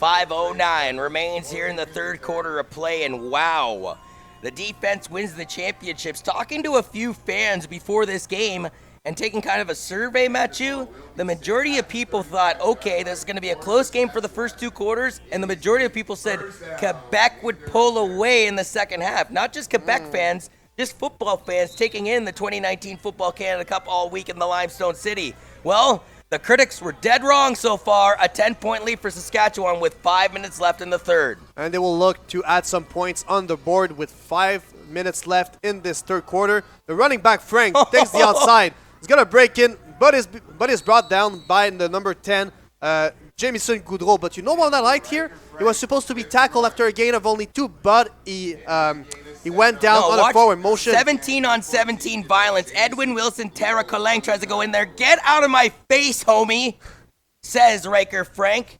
As again, he gets more yards than he should have on that play, partner. You called it right. A gain of 5 yards for the running back here. And they've been unable to stop Riker Frank for the first 2 quarters at least. So on a second down, empty backfield, they'll go with a pass, and it's a long pass attempted, and it is intercepted! What a nice interception by Team Quebec! And the number 29, Dylan Jeté, with a nice interception here. It's already his 3rd interception in the tournament. Yes, what an incredible job by that young gentleman to come away with another pigskin. I'm awfully surprised because, let's face it, Saskatchewan's offense has been somewhat conservative. They've been happy to just chip on points on the board, and they have 16-6 lead as a result. But here they try and take a shot deep by Noah Pelche. Pelche, if you watch it here on the replay, I believe just continues to look to his right and maybe have telegraphed that pass a little too much to my liking, and into triple coverage too with Vet Vavra, the intended target. Une course qui mènera nulle part de Merton Théagène, mais attention, il y a une pénalité qui est apparue très tard sur le jeu. Voyons ce que les officiels vont dire. And yes, one of the keys of the game for Team Quebec was to win the turnover battles. They already have 2 interceptions against Noah Petit, who's having a good game, by the way. So let's see if it pays off for Team Quebec. And holding his his left shin at the end of that play was Carter Sherville at a Holy Cross. But he gets back on his feet in that Saskatchewan toughness. He's going to stay in the game. and a 10-yard penalty against Team Quebec. That's a holding penalty against them, so it's going to be 1st and 20. When did we see this throughout the first 2 games in this tournament for Team Quebec? We simply hadn't. They were, in my opinion, arguably the best disciplined team so far of this tournament. But now, when they need the most discipline, down by 10 in the championship dance, the shoestrings are starting to come loose a little bit as far as the disciplinary actions. Premier essai et 20 pour Équipe Québec qui a une pénalité de retenue. Et on y va par la course avec Merton Tagen encore une fois qui se faufile à travers les gardes et qui ira gagner un gain de 7 verges pour Équipe Québec. So Quebec, you got to be careful here. 2nd and long coming up, and now the defense, well, getting more and more confident as the Quebec offense looks a little complacent out there in the second half of play. And again, they got to heat up a little bit. They're down by 10. Deuxième essai et 13. On y va par la passe. La tendresse qui regarde à droite et la passe est complétée pour son receveur qui recherche encore plus de terrain. Oh! Non, c'est échappé pour Équipe Québec. It is fumbled by Team Quebec. That was the number 2, Jonathan Mambilla. What a mistake from him after getting the first down. Carter Stadnick, right place, right time. And this kid's writing his name, I would say, on the defensive player of this game. He gets the fumble recovery. And just as quickly as it was intercepted away by Team Quebec, they fumble it right back into the Saskatchewan possession. So a very unfortunate play for the representative of the Aigle d'Or de d'Albévillot in the city of Montreal. You talked about the battle of the turnovers. Well, one hand washes the other. They both wash the face on those last 2 drives. Empty backfield for Noah Pelletier, who's going to pass the ball to his number 5, Wide who is all open alone on the field. And he's running. It's another fumble. Can you believe it, ladies and gentlemen? No, and guess what? No. This one is coming back, and I don't think Quebec realizes it. One official saying it's Quebec ball, but there's a flag before the man went down here. So what did you see? Did you see a penalty against Team Quebec? That's what I'm assuming that's coming up here, to be honest with you, because there's 2 baby blue uniforms and 1 green uniform. I really don't think.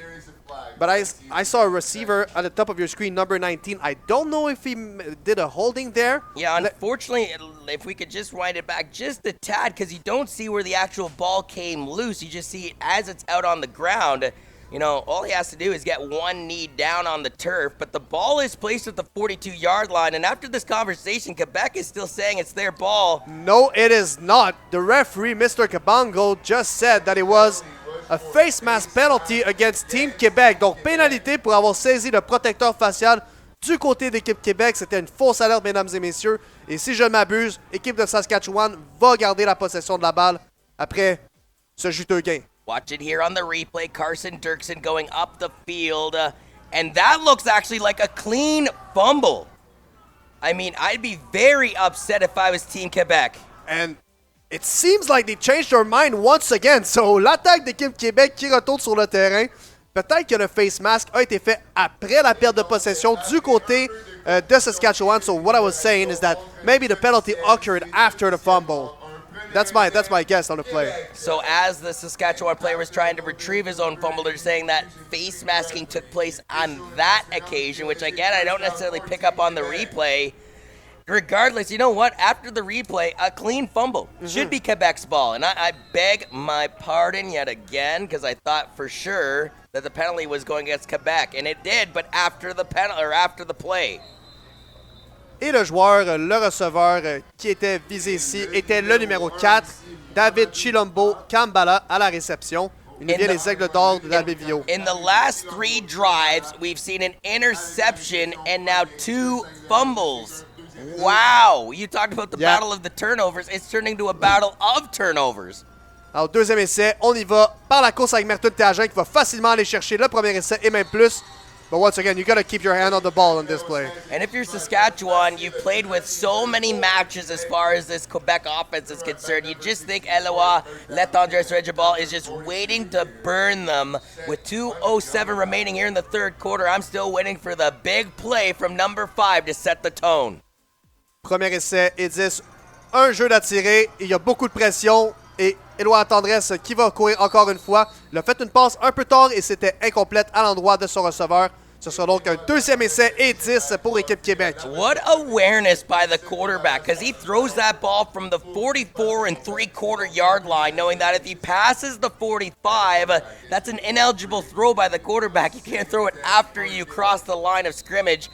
By the whiskers, he stays within it, although an incomplete pass, 2nd and 10. Deuxième essai et 10. Éloi la tendresse avec un compte dur pour tenter de voir ce que la défensive de Saskatchewan a en réserve. On donne de nouveaux signaux et on est prêt.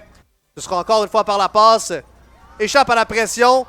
Et un très beau jeu. What a play by number 73, Carter Sherville. It's not the first time I say his name during the game. He's made some very big plays. And plus, there is a penalty marker on the play against Team Quebec. Now, how do they say that hit in Quebec? Très bien. Très, très bien. Very good play on the contain for Team Saskatchewan. And we have our own Nazem Wadi down at field level in the next 93 seconds at the conclusion of this third quarter. We're actually going to get a cool little interview with the president, Jim Mullen. He's the man in that flashy suit that's been handing out the hardware all day today. So the very good reporter, Nassim Wadi, once again, very fluent in both languages. So changing his hat from the color commentator to the sideline reporter. The guy's pretty versatile on the broadcast, if you ask me. Versatile is the word, and diversity too. That's been the word for the whole week. So good job, Nassim. And this will be a punt from Team Quebec. Émile Choquet. Nice athleticism from number 41. Lane Novak. And the return, very elusive. The ball carrier, that was number 84, Drake Douglas. What a nice play by him. So again, though, a stalemate here in the third quarter, and the stalemate will always benefit the team with the lead. Saskatchewan's extended it, in fact, in the second half to a 10-point deficit for the baby blue powdered uniforms from Team Quebec. And unfortunately, I hate to say this, this is the first time all tournament long where I'm questioning Quebec's offense, where I'm questioning their game calls, and I'm questioning, okay, exactly what are they trying to accomplish?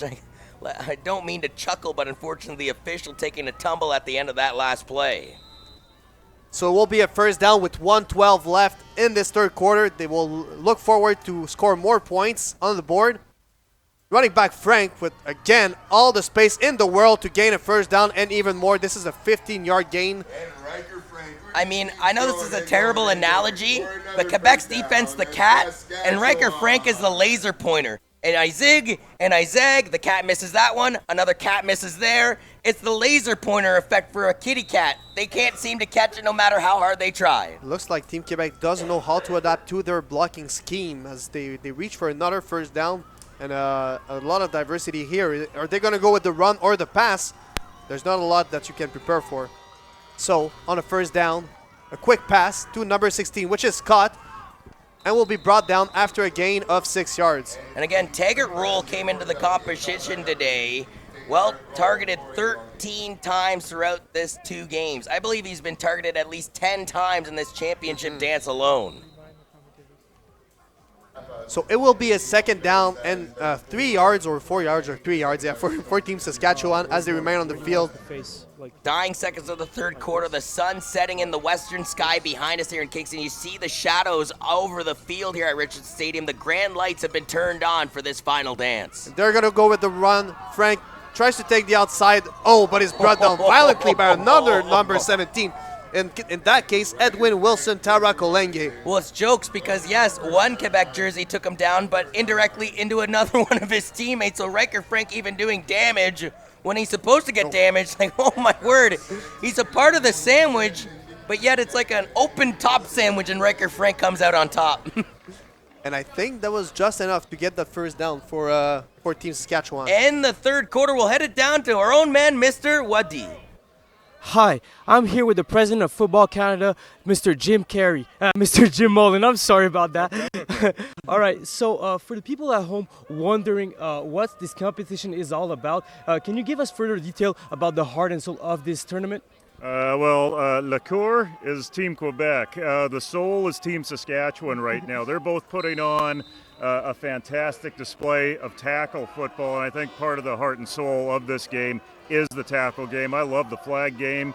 as a means of entry into the game. But when you see football like this, played like this, certainly you see the heart and soul on the field right now between the lines. I appreciate that answer. And finally, as a second question, I would like to ask you, the tournament is already 24 years old.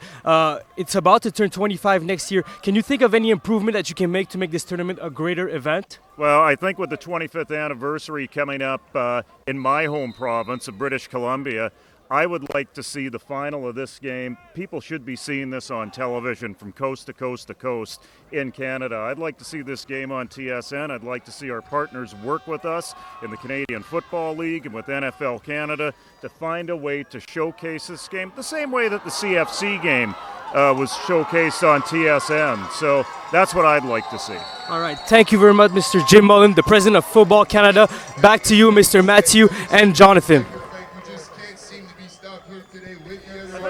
There you saw a very nice run by the running back, number 17, Riker Frank, and Saskatchewan is now deep inside Quebec's territory. They are way in the end zone, in the red zone, sorry. Jimmy Mullen loves his airtime there, kids, as he takes almost a minute and 20 seconds off the fourth quarter clock, and we almost missed a touchdown from Team Saskatchewan through Riker Frank as they're in the red zone looking to bring more pain. A fake run, that's a play action, and the quarterback is going to go to his left looking for a receiver, and it is nearly intercepted. Coming out of nowhere was number 20, Costlins Clairvaux. The entire time to the left side, Carson Dirksen was wide open, and yet he never looked Dirksen's way. Look at the top left side of your screen. 5 is open right there on the far sidelines. Instead, he cuts back into the middle. Almost a Johnny Manziel-esque throw to cut against the grain. And there's a reason why Johnny Manziel doesn't play real pro football anymore, folks. Because usually you cut against the grain like a quarterback. Yeah, usually doesn't go well for you. Almost intercepted in the end zone by Team Quebec. They'll be kicking themselves if they let points go on the board now. Second down and 10 yards to go. Another pass attempt, and this time it is intercepted. What a play by the defensive back. Ladies and gentlemen. Woo! Wow. They go back to the end zone again, and it's intercepted.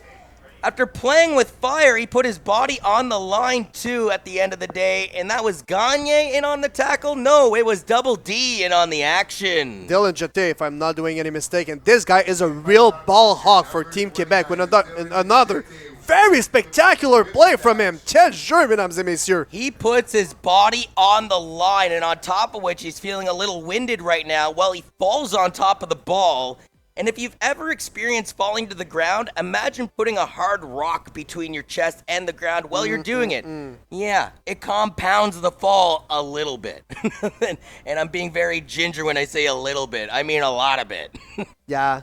I don't want to say I made a lot of interceptions throughout my career, but...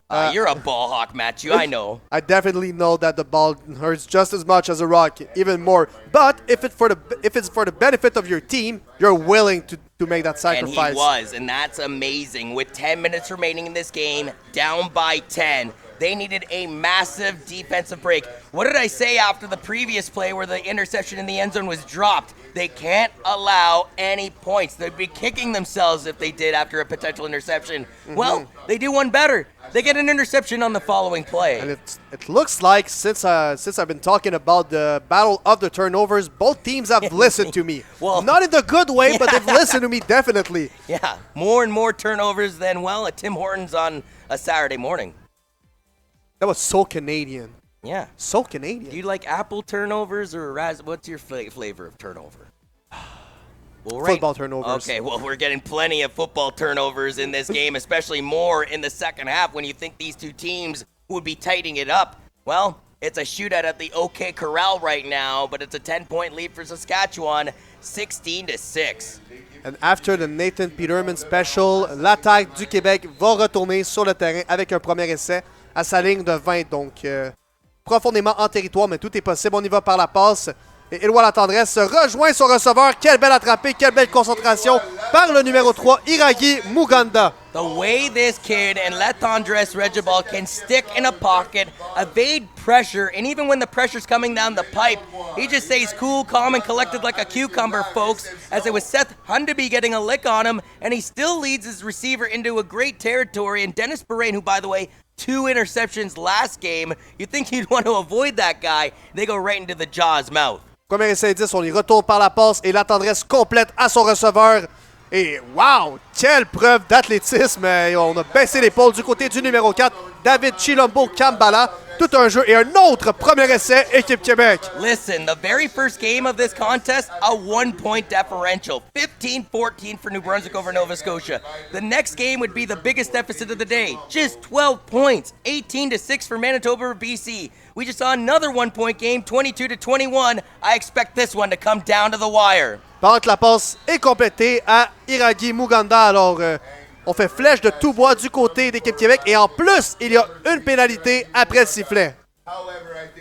Et ça semble contre équipe Québec cette fois. Le numéro 63, Julien Pilote, a été pris en défaut. And it seems like every game specifically here today from Richardson Stadium, this is the 4th of 4 broadcasts and games that we've put on for you here on YouTube and Sports Canada TV through footballcanada.ca.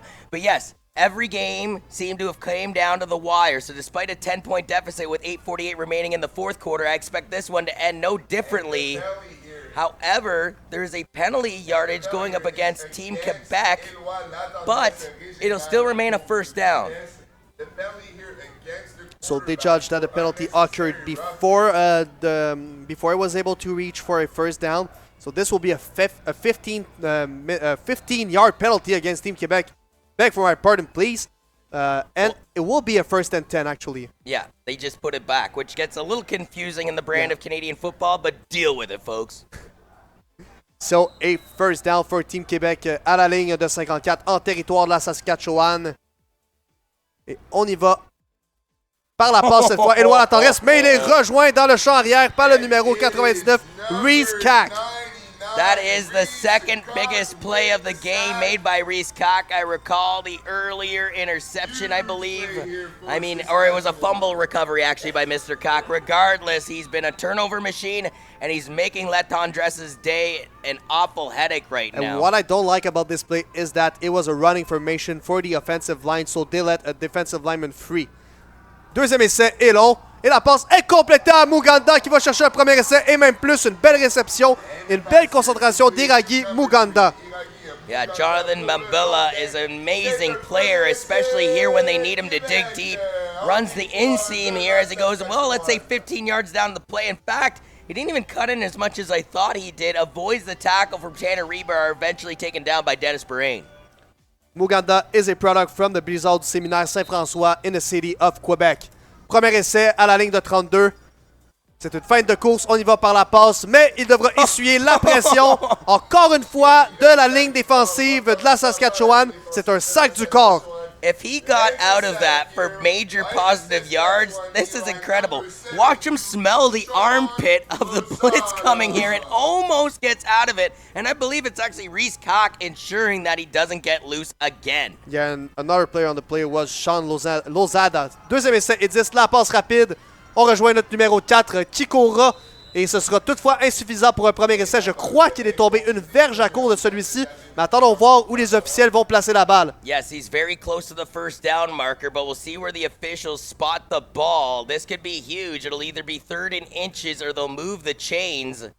And the official's taking one glance at the ball, and he's calling for the chain gang here with 6:54 left in the contest. On devra amener les chaîneurs sur le terrain pour vérifier si Équipe Québec a réussi à aller chercher ce premier essai ou non.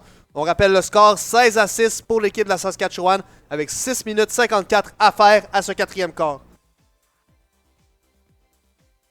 And this could be an awfully big decision. Again, if you are Quebec, let's say you're a couple inches shy, I'd imagine they go for it. They're down by 10. Now, in theory, a field goal puts them down by 7. And they're down by 10, so either you get the field goal now or you have to get it later.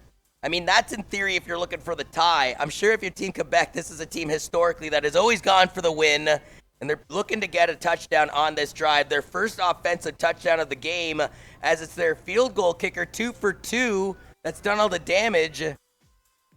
It's a first down. It is a first down for Team Quebec, donc un premier essai. I don't want to speak for Team Quebec, but I think they would take a touchdown here if you give it to him. Well, if you give it to them, they got to earn it, though, partner. What I'm saying right now is they're in field goal range, so you're down by 10. You could get 3. They want 7. Those were the words from the wise. Donc, premier essai, équipe Québec à la ligne de 22. Oh, blitz being shown by Team Saskatchewan, so Quebec might audible out of this one. Donc, premier essai et 10. Éloi Latendresse qui se défait de la pression. Non, c'est un autre sac du corps. Who else than Reese Gack? I think it's his third QB sack on the drive. They know the blitz is coming, but they fake the audible. They don't change any of their scheme up. And Reese Cock, watch him off the left side of your screen here, just break through the wall in the baby blue uniforms right at the quarterback. And let's face it, Latendresse is pretty mobile. He couldn't be mobile enough for Reese Cock. Deuxième essai et 15 à franchir. On y va par la passe. Et c'est, complété à Mathieu Roy, mais qui perd possession après un dur plaqué du numéro 41, Lane Novak. Yeah, he was in the wrong lane. He was in Lane Novak's lane. And Lane Novak said, "Get out of my lane, homie." Look at this tackle to clean up the play. Novak says for you, my friend, on this play. And they will bring out the field goal unit. Donc, on va y aller d'une tentative de placement du côté d'équipe Québec. Et ce serait très important de le réussir parce qu'ils perdent par 10 points. Donc, 2 possessions présentement. S'ils réussissent cette tentative de placement, ils reviennent à une seule possession. You see the setting sun shining on the kicker's face as he attempts his 35-yarder from the far hash mark. However, it's not directly in his grill, folks. He's looking northbound with a westbound setting sun. La remise est bonne. Et le kick est trop à gauche. Et donc, on retournera du côté de la Saskatchewan, hors de la zone des buts. Donc, une tentative de placement qui est ratée par le botteur Émile Choquet. Drake Douglas on the return out of the end zone from the missed field goal wide left. And my, oh my, Team Quebec desperately needed that field goal, Matthew, to keep their hopes alive. I'm not saying it's over, but the mountain has got steeper for Team Quebec. And the quarterback, Noah Pelletier, will be back on the field for Team Saskatchewan. And here, I guess they want to manage the clock as much as they can because for the last 3 minutes, we know it's going to be a very long 3 minutes. So if they can remove time off the clock here, that would be a good idea. The last time these two teams saw each other was also in a finals dance back in 2017, where Saskatchewan had to settle for silver. Despite outscoring their opponents 55-20 over that tournament, a 10-7 heartbreak loss to Quebec sent them home with a silver. On the first down, they will go with the run here with Frank, who is getting tackled after a gain of only a lone yard. Listen, Matthew, I talked to you earlier about, my survey, and the majority, I would say about 80% of the crowd said, again, close game in the first half, Quebec will pull away in the second half. I got to give a big shout out to, I believe she's an Ontario representative helping out Football Canada. Tina Turner has been doing a great job, and no, I'm not talking about Ike's husband, but Tina has done an outstanding job, and you know what? Tina looked down the tape and said, man, I've never seen a team like this compete at the Football Canada Cup. She's impressed with Saskatchewan. She was one of the lone people that said Team Green all the way. Penalty markers on the play, and the pass is incomplete. It was intended to the favorite target of Noah Pelletier today, Taygart Roll. But see, I asked coaches, fans, fellow broadcasters, and even some officials, and they were all like, Quebec, Quebec, Quebec. Tina was the one that was saying, no, Saskatchewan, and as a result, they have a 10-point lead with 4:53 left on the clock to their advantage. Away are the Green Machine from going back-to-back at the Canada Cup. But I am a little surprised by your survey because I saw Team Saskatchewan and Team Quebec play, and I'm going to give credit to Team Saskatchewan. They have a great team, great quarterback, great chemistry, so I don't know. I don't necessarily understand why 80% of the people said Team Quebec. Maybe because of the history and the experience of Team Quebec in those kind of situations? Well, in 2018, remember that in Calgary it was Saskatchewan beating Team Alberta. But the last time Saskatchewan had won a Canada Cup, you got to go back to Wolfville in 2010. They beat Team Quebec 18-10. It's a 16-6 ball game today. So the punt from Roll is short but very high. And Method Tagin seems like he touched the ball, but it's still going to roll out of bounds at the line of 35 inside Saskatchewan's territory. I think you need the Julian Edelman slow-mo replay they had in the Super Bowl last year. I actually think that might have just hit the turf and then got a Quebec roll, to say the least. Not a croissant roll, mind you, as it rolls out of bounds on the far sidelines. And Quebec gets Excellent field position to start this drive off at the 35, but they need points, and they need points in a hurry, down by 10 with 4:37 left on the clock. Now Quebec has all 3 timeouts still, Mathieu. Talking about Croissant, I hope they won't do a turnover here, a football turnover au premier essai. Et encore une fois, on amène énormément de pression pour la Saskatchewan. Et l'histoire qui se répète, un énième sac du corps pour l'équipe de Saskatchewan. Et Éloi Latendresse, il regarde à sa ligne offensive. Come on, messieurs. Il va falloir que vous me donniez un peu de chance si vous voulez qu'on revienne dans ce match-là. Tyson Krushelnitsky, he had high hopes coming into this game. They thought he was going to lead the defense, but I'll be honest with you, statistically it's been Seth Hundeby. Well, no, he makes his appearance known in Krushelnitsky. And a quick pass intended for number 1, but it is incomplete. And now they're out of field goal range, and this is a long third down play with under 4 minutes remaining in this game. We got a man down. That was number 99, Reese Cag, the excellent defensive lineman who comes from Centennial in the city of Saskatoon. But he's back on his feet, and it looks like they're going to keep Éloi Latendresse on the field and the offense here. And they're not going to use a timeout to potentially talk this play over. They're just going to straight up go for it. Troisième essai et 13, un jeu très important. Latendresse qui tente de trouver une brèche et c'est fait. Il va passer à l'extérieur. He's got the first down. Et va se faire plaquer à la ligne de 20. Mais quel jeu, je vais dire en anglais, clutch de la part d'Éloi Latendresse qui a échappé à la pression pour aller chercher un très, très important premier essai pour Équipe Québec. I like how the word stupidity is universal because stupid in French is stupid in English. Well, on the opposite side of the fence, clutch in English is also clutch in French. And Latendresse Regibald, it's clutch right now.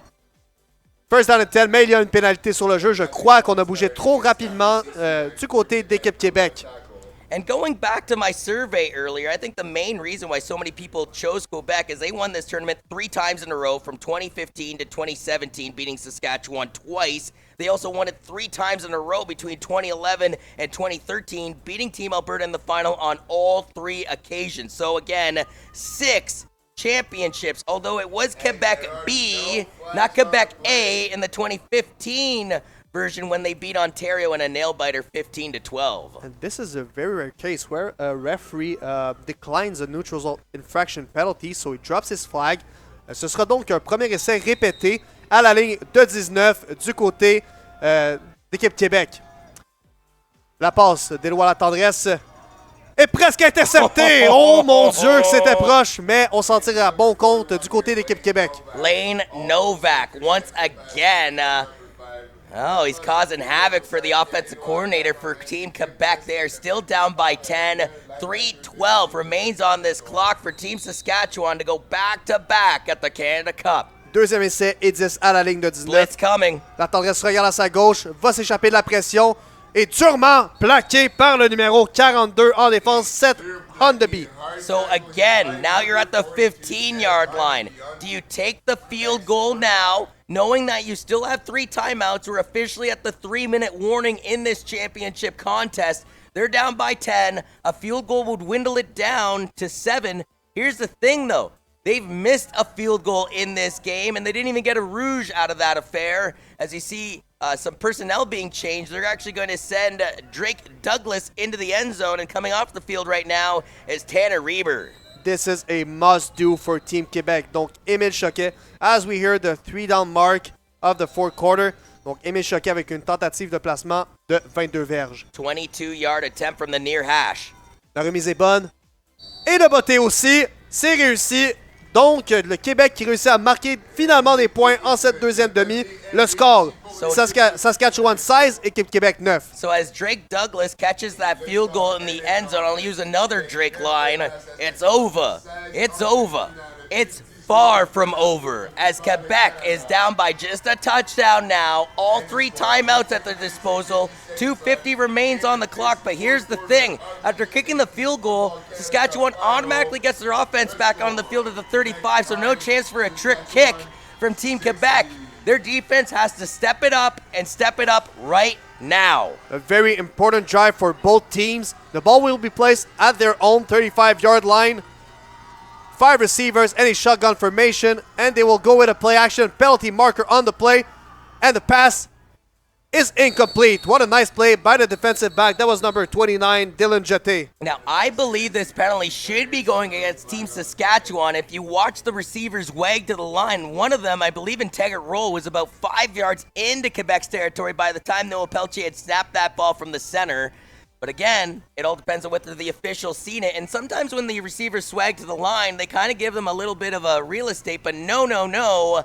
This one is going against Team Saskatchewan in a 5-yard penalty. Actually, the penalty is declined for Team Saskatchewan, and you were right. That was an offside. So good observation. Good observation there, John. Back for my pardon once again. It will be 2nd down and 10 though for Team Saskatchewan. So they'd rather take a 2nd and 10 than a 1 and 15, knowing that they need to get the ball back in a hurry.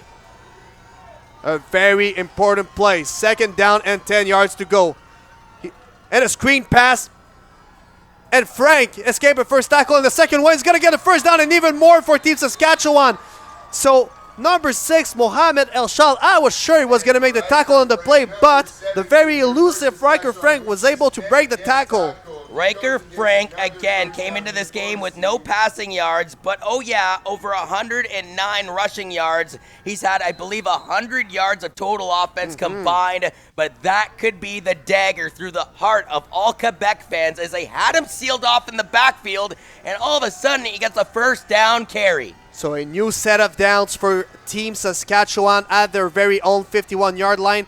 We're going to go with a pass. It is completed to number 16, Taggart Rowell, a 6-yard gain. You can't live in a world of coulda, woulda, shouldas, but woulda, shoulda, coulda taken that penalty to force a 1st and 15 instead of a 2nd and 10. And as Connie West said it, I guess we'll never know. And Coach David Lasalle is thinkative. He's I don't even have the words to describe it right now. He must feel a lot of pressure, but you've seen others.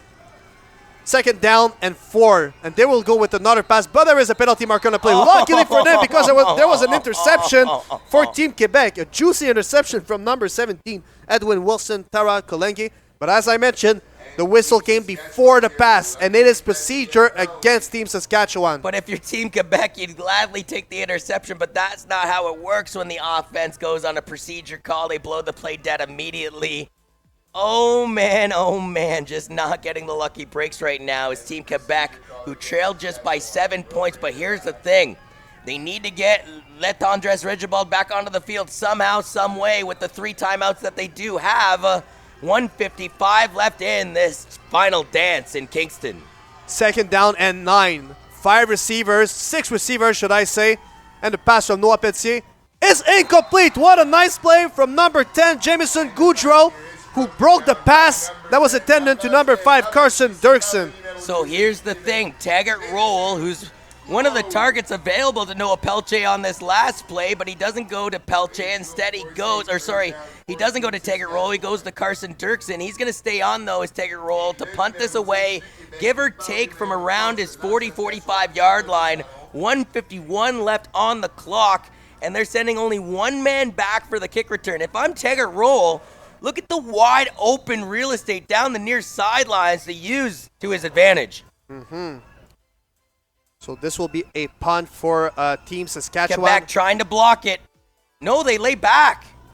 And it will be Martin Théagène on the return. He catches the ball, and he was able to escape for a few more yards, but once again, he was pushed out of bounds at the line of 41. 1:41 remaining on the clock. They need to go 70 yards down the field and score a touchdown in order to force overtime. Oh, I thought you were talking about turnovers. I'm so hungry right now. Et mesdames et messieurs, si vous venez de vous joindre à nous, on ne l'espère pas, mais c'est la drive, donc la possession pour l'équipe Québec qui doivent inévitablement marquer un touché ici. Even a turnover right now doesn't necessarily end the game with 3 timeouts for Quebec. Premier essai et 10. On se tourne vers Muganda, qui a attrapé la balle, et un gain de 9 verges. Ce sera donc 2e essai et 1 pour l'équipe Québec. Gain of about 9 yards before Seth Hundaby, the Holy Cross High School prep from Saskatoon, gets involved in the action. As I'm surprised Quebec isn't trying to speed things up here with a $1:36 left on the clock and time starting to tick down. 2e essai et 1 verge à franchir. La remise à Merton Théagène. Il gagnera le premier essai et même plus. On réussit finalement à l'arrêté à la ligne de 51, mais cette fois-ci en territoire de la Saskatchewan. It's a first down, but here's the thing. Again, 1:23 left. The second the whistle blows, Quebec not willing to use any of their timeouts right now. Now, their quarterback, Letendres, has to kind of look into the sun to see what the play is on his sidelines.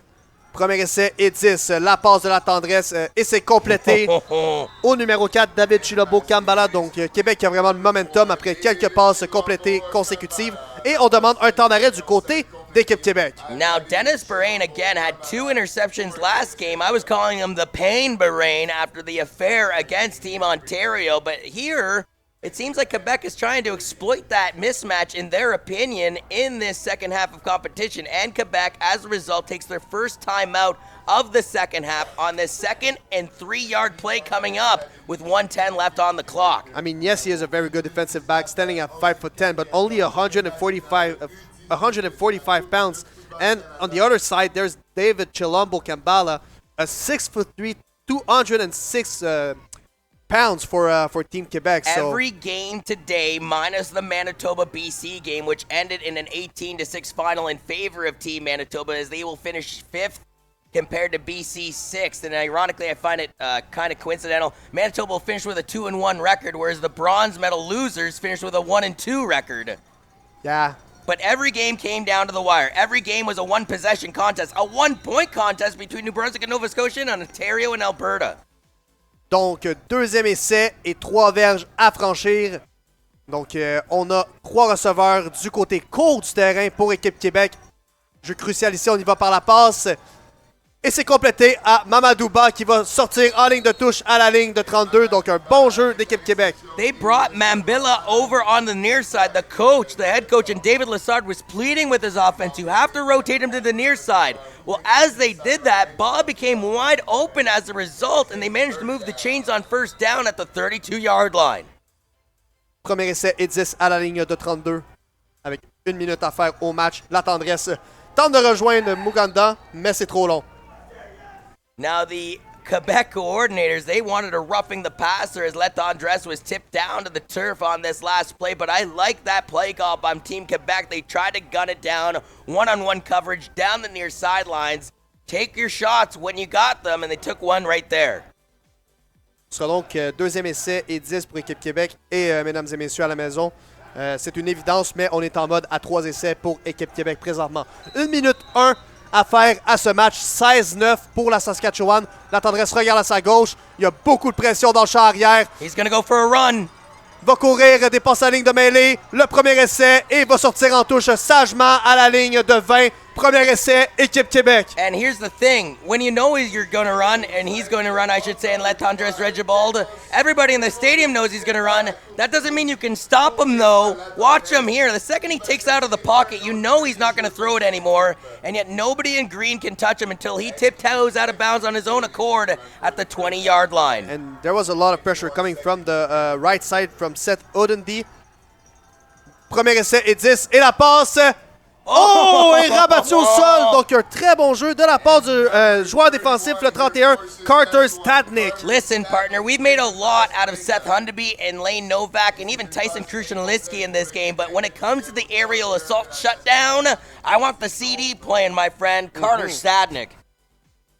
Et donc, on a essayé la zone profonde et la zone début, la zone payante. Fingertips. Ah, c'était tellement un beau jeu du joueur défensif. Un 2e essai et 10. La tendresse cherche du temps à sa gauche. La longue passe est tentée dans la zone début. Et c'est intercepté! Mais non! La passe est interceptée par le numéro 34, Colby Lang. They are partying in White City, Saskatchewan. Their boy, Colby Lane from Greenall High School, has potentially drilled the final nail in the coffin needed for Team Quebec. Now, I will say this, though. Team Quebec has 2 timeouts left, 38 seconds left on the clock. It's not impossible, it's just improbable. Donc, une interception lancée par Éloi Latendresse. It was his first interception of the tournament. And it couldn't have come, though, at a worse time, Matthew. Listen, when a team's on a winning streak and their final loss comes in the championship dance, it eliminates the winning streak. And they don't care about the winning streak because they lost in the final. For a quarterback that hasn't thrown an interception, he doesn't care when he throws his interception, as long as it's not there. So it will be first down and 10 at the 20-yard line for Saskatchewan. Expect a run here. It is a run, and Frank, the ball carrier, will be tackled at the line of scrimmage. I think it's the first time today that he's been tackled at the line of scrimmage. Frank's been putting Quebec's defense on Rikers Island all afternoon turned evening here on your Saturday championship dance in Kingston, Ontario. A big shout out to the Queen's University allowing this luxurious national event to take place in this beautiful campus and magnificent facility known as Richardson Stadium. And now Team Quebec only has one timeout remaining on the clock, so they will have to keep it for good use. If I look to the northbound end zone, you see Team Nova Scotia as well as Team New Brunswick, and I believe Team Ontario and Team Manitoba are all there. Where's Team BC at? I don't know. Maybe they had to get on the bus early, folks, as both of these teams are... A lot of the U16 teams have already boarded buses and flights from last night. Staff had to stay up till 2 or 3 in the morning to collect key cards as they boarded buses to get into Toronto to board a plane at Pearson Airport. But here in the U18 scene, the majority of the teams watching this final minute of Canada football action. 34.4 seconds left on the clock. One timeout for Team Quebec and a second down and 9. It's going to be a pass attempt for Noah Petit, and the pass is completed. What a one-hand catch by the receiver, and he is tackled after gaining the first down. Daniel Weeb, the magic man, pulls a rabbit out of the hat and gets the first down for the machine in green known as Team Saskatchewan. There was no way from him that he was going to drop the ball. What a nice reception from the number 19 of Team Saskatchewan. And after Saskatchewan beat Quebec in 2010, and then Quebec got revenge in 2016. It looks like the cleats going back on the other foot in Kingston, Ontario, here at the 2019 Football Canada Cup. And Team Quebec were obliged to take their last time out here. Now, from my understanding, it's first and 10, though, if your Team Saskatchewan... I mean, they can, I believe, need to just run maybe one more play, and then I think they can just go into victory formation here, my friend. No timeouts available to Quebec, under 30 seconds left in this contest. So let's see what they do here. Maybe they're going to go on a champion formation right away. So... do they dare to give one more handoff to Riker Frank, who, let's face it, has had a vice grip on the football all tournament? 27.7 seconds remaining. They're going to hand the ball to Frank, who's going to run with the ball. About a 5-yard gain. Only took 4 seconds off the clock, though. It'll bring up about a 2nd and 3 or a 2nd and 4. And unfortunately, there's a Team Quebec player down. Now, one thing I will throw out you, I'm not saying that he isn't injured, folks, but it would also be convenient for Team Quebec to sort of get a bit of time here to understand, okay, what exactly do we want to do on this next play defensively? Yeah, and this player is the number 10, Jameson Gaudreau, a linebacker out of the Dragons Saint-Georges. And he comes from the city of Saint-Prosper. Now, unfortunately, I will say this. I do think he is hurt, and it could just be a cramp in one of those legs. His left leg is being attended to right now. But again, I've seen it on other levels of football when the defense is reeling and they need a timeout and they don't have one. Oh, my ankle. And all of a sudden, the defensive player needs to be attended to. And what happens during that elongated timeout that isn't an official timeout? Well, the coaches can instruct the players on exactly what they want out of them when the whistle does blow. However, I will say, I don't think he's acting here, folks. Unfortunately, I do think he's injured. It does, in theory, though, benefit a coach if he wants to further instruct his team. 23 seconds away is Team Saskatchewan from beating Team Quebec for the second time in their history from 2010 till now in the championship dance. And for Team Quebec, they were looking for number 7, their 7th Canada Cup since 2011. But I believe, unless we see a miracle here in Kingston, they're going to come up shy to the mighty machine in green, looking to go back-to-back here at the Football Canada Cup. And if I'm Team Quebec here, I bring an all blitz inside to try and get a fumble or a QB sack and play man-to-man coverage. You want a tight coverage here. You don't want them to get a first down. And if you can, you want to cause a fumble here.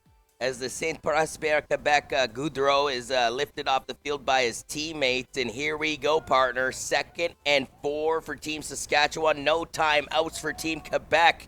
And look at this. This is the championship formation. So they're going to let the clock roll here. They're probably going to take a knee. This is a victory formation for Team Saskatchewan.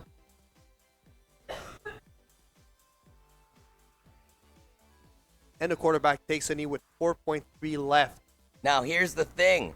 3rd down. The clock windows down. This will be the final play of the game. And all they do is have to take a knee. And they take a knee. And Team Saskatchewan are back-to-back champions of this MU18 tournament. Congratulations to Team Saskatchewan, who has now won 6 games in a row. They've won 8 of their last 9 games. You have to go back to 2017 when they lost to Team Quebec 10-7 in the final dance. And again, you go back to the history of this tournament, back to when the recent books in 2010, Saskatchewan beat Quebec 18-10. Then Quebec beat them in 2016 as well as 2017 in back-to-back years. Well, the series, you could say, is tied up at 2 here in Kingston as Saskatchewan, after beating Alberta 31-26 last year in the final, beat Saskatchewan in a close 16-9 game this time around. Et une victoire de l'équipe de la Saskatchewan en cette finale du tournoi MU18. Une défaite qu'on peut qualifier de crève-cœur pour l'équipe Québec qui a cru jusqu'à la toute fin. Les mots me manquent envers l'équipe Québec qui n'ont pas pu profiter de leurs maintes occasions au cours du match, pendant qu'on voit une équipe de la Saskatchewan tout sourire. Et leur numéro 99, l'un de leurs meilleurs joueurs au courant de cette rencontre, c'est-à-dire Reese Cack. Reese Cock, I think, is the defensive player of this game, partner, as the greatest line in all of sports will eventually take place at midfield. Interesting that when Saskatchewan beat Quebec for their last title in 2010, when they faced off against Quebec, I should say, as they're now back-to-back champs, essentially they beat Quebec that time in 2010 by a score of 18-10. A very similar scoreboard here in Kingston in 2019. 16-9 is the final as Quebec failed to find a major for the first time in this entire tournament. Saskatchewan held them to just 3 field goals, and it's a 16-9 final for the back-to-back champs, the team in green, the mighty machine, known as Team Saskatchewan.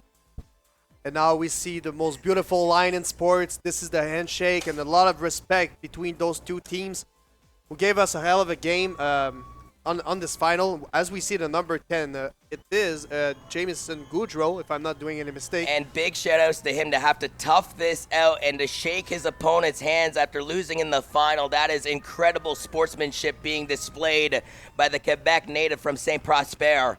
And for Team Saskatchewan, back-to-back. And the next one in 2020 is held in BC, so they'll have to travel, well, a little light to the West Coast to try and make it back-to-back Jacks at the Canada Cup. Yep, but Team Saskatchewan, who has been able to win on their own field and on another field in Ontario in this example, and next year it will be held in the West. So they're going to try to go back-to-back-to-back. Yes, that is right. And for Team Quebec, after watching their U16 team beat Team Ontario yesterday for the Eastern Challenge, they come up just shy from, in theory, going back-to-back in their own sense in the last 24 hours as far as the 2 titles that were available to the province here in Kingston.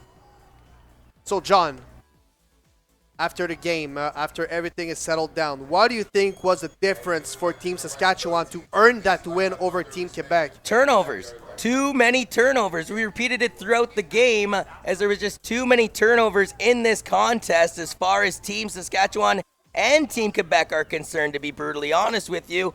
And yet, somehow, some way, out of the turnovers even given up by Saskatchewan, they limited Quebec to just 3 field goals in this game. Again, Matthew, this was a team that shot out of the gate in Team Quebec, and they pretty much handled the majority of the competition this week here in Kingston up until this contest. You look at their first game of the tournament, where they simply just steamrolled through their first game, I should say. Manitoba 31-7, and then Alberta 29-9, as Nazem Wadi is down at field level. And now we have an interview with number 9. Saskatchewan team who just won the gold medal of the 2019 Football Canada Cup. You just came off a huge performance, multiple sack performance. Walk us through your train of thoughts now that you win it all. You know, like just no other team that I'd rather win it with. These are my brothers. Like we've just formed such a good bond over the last month, and it feels good performing for the boys. And they had my back when I make mistakes. It was a great team win.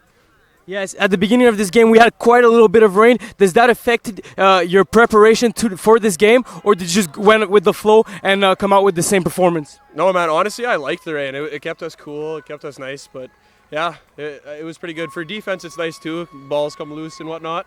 So yeah, it was good. All right, thank you very much. We have number 99 of Saskatchewan, Mr. Cack, here with a multiple sack performance. Back to you, Jonathan and Matthew. Sweet, thank you. And again, 37-0 their opening game against Team Nova Scotia, followed up by an 8-point 23-15 win over Team Ontario. They stacked 16 points on the board to win that trophy right there for a second occasion in as many years in Team Saskatchewan. And what I find interesting is last year, they blew their opponents out of the water 111-40.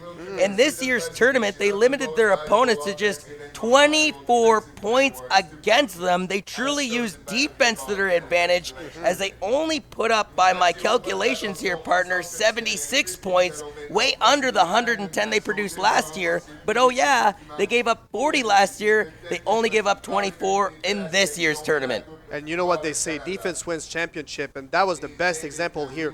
Team Quebec couldn't manage the defense of Team Saskatchewan. Yes, we talk about number 41, Lane Novak, and set on the beat, but today there was number 99, Reese Cack, number 73, Carter Chervel, and number 72, Sean Lozada, as I can remember, who had a hell of a game. And now, the defensive MVP for Team Quebec is Dylan Jeté, le MVP défensif de ce match pour l'équipe Québec, Dylan Jeté. And if you are Team Quebec, you still have to hold your head up high. They won the bronze medal, I believe, in last year's tournament. They come away, well, with a gold in 2017, and now they have a silver here in 2019. I know it's not the medal color they were looking for, but you know, to make it to this tournament, there are 8 teams, and to be consistently on the podium, just like Team Saskatchewan is now, I mean, who is going to knock off Saskatchewan, Alberta, and Quebec? It's a 3-dog race in this tournament practically every single year. Et Merton Théagène, qui est nommé joueur offensif du match pour l'équipe du Québec. Il a été probablement le joueur le plus constant de l'équipe de la Fleur de Lys. Il y a eu des bonnes courses tout au courant de la rencontre. Félicitations à Merton Théagène. He came into this game, partner, with impressive numbers with 160 yards on 28 carries and was looking for his first touchdown of the tournament.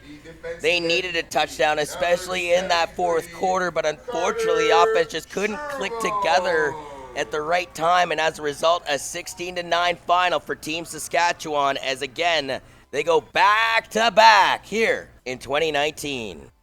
And as a defensive MVP here for Team Saskatchewan, they named number 73, Carter Chervel. Could have gave it to many other players, as I said before, but he's had a very good game too. The defensive lineman who comes from Holy Cross, Saskatoon. Listen, we've been paying attention to the linebackers all tournament long for the Green Machine, that we need to give the defensive line love some too, and Carter Chervel certainly led the charge for the DL crew and Team Saskatchewan, who, let's face it, we talked about special teams, we talked about turnovers, but this is a war, and they're one in the trenches, and that's your offensive and defensive lines going to work. And who else than the running back, Riker Frank, number 17, as the offensive MVP of this game for Team Saskatchewan. Already came into this game with uber impressive numbers, 109 rushing yards on 22 attempts, not only had a touchdown, but also a 2-point convert going into this game, and for the most part, he did a lot of his damage actually in the air as he came out of the backfield undetected in the secondary of Team Quebec, but he did some damage on the ground too, but he put Quebec's defense on the Rikers Island. Riker Frank getting the job done for Team Saskatchewan. You said it so well, my friend John, and he's been a real headache throughout the whole game for Team Quebec. Ce qu'on discutait justement, c'est que le MVP offensif du côté de Team Saskatchewan, Riker Frank, a eu toute une partie, a donné des mots de tête au coordonnateur défensif Bernard Chabot. Et cette équipe-là d'équipe Québec n'a jamais vraiment su s'adapter à la course de la Saskatchewan. And I eventually think they're going to invite Team Nova Scotia. No, I apologize. Team Alberta. What am I thinking? I'm getting the Blues confused here this afternoon. But Team Alberta will eventually join Team Quebec and Team Saskatchewan at midfield because, again, they weren't presented their bronze medals earlier after their big victory over Team Ontario. They had to wait until this moment now, and you see them coming onto the turf. Team Alberta has to feel pretty good. Now, I will say this. I know it's kind of sounds like salt in the wound of Team Quebec, but I'd much rather win a bronze than lose a silver in this tournament. Yeah, it depends on the situation, but if you're Team Quebec, you certainly don't want to lose your last game. And as my friend from Germany, who I say hi to, Felix Anderfinger, he said, if you finish second, you're only the first loser. That's actually a very good way of putting it. I've never heard that before in my life. The Germans know their stuff, though. Yeah. As Team Alberta goes onto the field, and if I'm Team Quebec, I'm saying, get these guys away from me. 4 overtimes? Ugh, they're going to give me nightmares. As again, it was Quebec that ended up pulling it off in the quadruple overtime, but I would say the game of the tournament was between the team that's won silver and the team that won bronze in the semifinal matches. Again, we were ingesting a quadruple overtime classic here in Kingston. But once again, John, it's not going to be said once it's all said and done in the history books. They won't write that the game was spectacular. They will only write the winner, which in this case is Team Saskatchewan. I hope that the Football Canada staff, though, put a little asterisk next to the final score with 4 OT next to it, because yes, they might look at the final score and go, oh, well, that was just a win for Team Quebec. But once you see that 4 OT, any sports fan knows, whew, that must have been a doozy. Mm-hmm. And again, I look back in the history books a little bit. There have been certain games that went to overtime, but never quad overtime, and never in an important semifinal match to see who's going to go down to the wire, as we got our own Nazim Wadi back at field level, and he's got a member from Team Québécois, a silver medalist.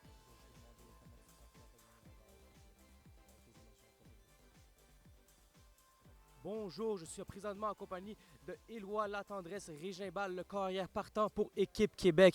Donc, Éloi, on a eu droit à une compétition très serrée. Le score final 16-9. Malheureusement, vous n'avez pas pu réussir à vous en tirer avec la médaille d'or. Vous finissez avec la médaille d'argent.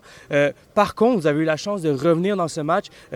Rappelle-moi, essaie de traverser avec moi tes émotions que tu as ressenties durant ta progression, durant la dernière drive de ce match où tu aurais pu revenir dans le match. Ben, écoute, on est revenu confiant à la fin. Je pense qu'on a fait beaucoup trop d'erreurs, puis c'est ça qui nous ont vraiment tués. Mais si on avait donné notre max à 100% toute la game, puis on avait gardé notre tête dans la game, je pense qu'on aurait pu finir ici avec une médaille d'or.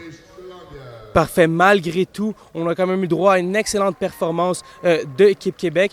Vous avez réussi à traverser le terrain à multiples reprises. Maintenant, on a un regard vers l'avenir. As-tu des projets particuliers pour un avenir proche?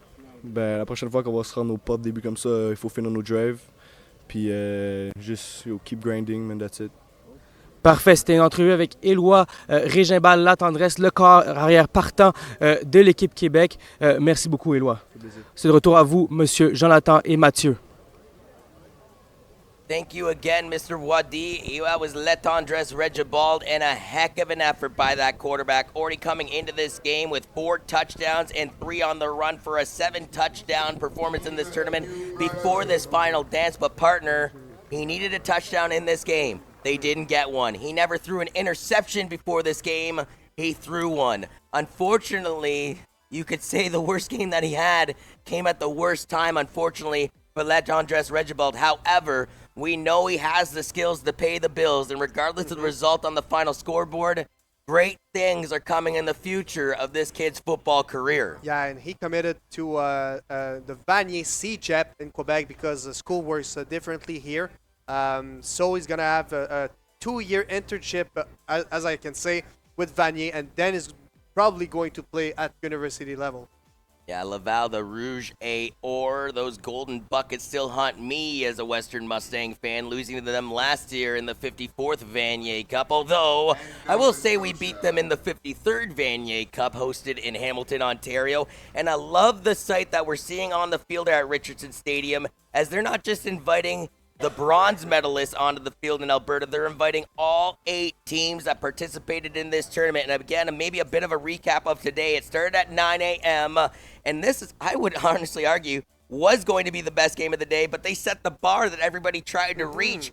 A 15-14 nail-biter for New Brunswick over Team Nova Scotia. That's the second straight year New Brunswick beats Nova Scotia in the 7th-8th consolation final matchup. And to kind of add to the theatrics of it, they used their backup quarterback, Dylan House, in the final minute of the 4th quarter to get their first offensive touchdown in the comeback win for Team New Brunswick. Following it up, it was Manitoba. And man, oh man, those teams sling the ball around and went for it on 3rd down after 3rd down after 3rd down. We saw actually BC hit the upright, and unfortunately they couldn't cut the lead in half as a result. They've got tripled up 18-6 by Team Manitoba. And then in the bronze medal game, my word, another 1-point nail-biter. Ontario could have gone for a simple 1-point conversion. They gambled and tried to go for the 2-point conversion win instead in the final minute of play. It failed, on top of which they were given a second opportunity to win the game with a field goal that was missed wide right, and Charlie Deland for Team Alberta ran it out of the end zone to avoid the game-tying Rouge, as a 22-21 victory for Team Alberta gives them the bronze. And then again, they say they leave the best for last, and it was just one touchdown was the differential. Saskatchewan, back-to-back champs against Team Quebec. And as I recall, they tied up, I would say, the series 2-2 as far as these two teams seeing each other in the finals in the last 10 years. Yeah, but I mean, if we look at the players, they're 1-0 or 0-1 against each other because they weren't there before, of course, because it's the MU18 competition. So yeah, maybe it's 2-2, but for these guys, I mean, it's probably like a winning or a losing record against each other. No, and again, I go back to sort of the history of this tournament. It started all the way back in 1993. Yes, it's gone through its highs, and it's had some of its lows. But I think this tournament is getting better and better year after year. Not only the way that it's organized by the great staff that we have here at Richardson Stadium, but more importantly, the quality of football that is coming out of the nation of Canada. Heads up, Americans. I know you love your pigskin, but we're coming for you. As they named the MVP of this tournament, and it looks like it is Éloi Latendresse Régimbald, donc le corps arrière Commit Avanier, qui gagne le joueur offensif de ce tournoi. Team Quebec in the U16 Eastern Challenge had the offensive and special teams MVPs of the tournament. They followed up by getting the offensive MVP. Not a bad interview by Mr. Wadi as he anticipated the offensive MVP of this tournament. And I might have an idea for the defensive MVP. I think he's in Saskatchewan, if you ask me, and I think he's got a lion's mane, but we'll see what the officials say. He is from Team Saskatchewan, and it is the man with the lion mane. Let him roar, Seth Hundaby. Look at that mane. And he looks like a fan's favorite. I mean, with his beautiful hair. Look at this hair from number 42, wearing a neck pad too. All smiles. Disney is remaking the classic The Lion King, but I really think they should have added this guy to the new movie with that flow. Oh yeah, maybe it's it could be used also for Tarzan. Yes, actually, very, very Tarzan-esque, my friend. That's a very good comment. But nonetheless, a very good football player. We have to say it. You need to build a whole plan against this guy. It would explain how he went through the defense or offensive lines of teams so effortlessly. He was swinging from a magical rope from the sky, just like Tarzan does. Remember that block punt in the second game against Team Ontario? Wow, he jumped like 6 feet into the air. What do you want a guy to do on the defense side? Now, just like the U16 Eastern Challenge, where Quebec got the offensive and special teams MVPs of the tournament, here in the U18 2019 Canada Cup, he wins the special teams MVP after his teammate won the offensive MVP. And I know in this game he had one missed field goal, but let's face it, he went 3 for 4 from the field goal department. And if it wasn't for his game-winning boot in quadruple overtime, his team wouldn't have been in this final dance. You brought a good point, John, because Alberta scored a rouge on that, and so he had to make this field goal. And with dry ice in his veins, he drained it in semifinal to give Team Quebec the W. And Jim Mullen, who spoke with our own Nazim Wadi at the third quarter for an extensive interview, might I add, is going to hand out the bronze medals to Team Alberta, who has taken the turf. And again, you're seeing on the monitor a beautiful sight indeed, folks. All 8 participating teams, and they will get set and get ready, because next year, we're going to the West Coast, baby. We're going to British Columbia.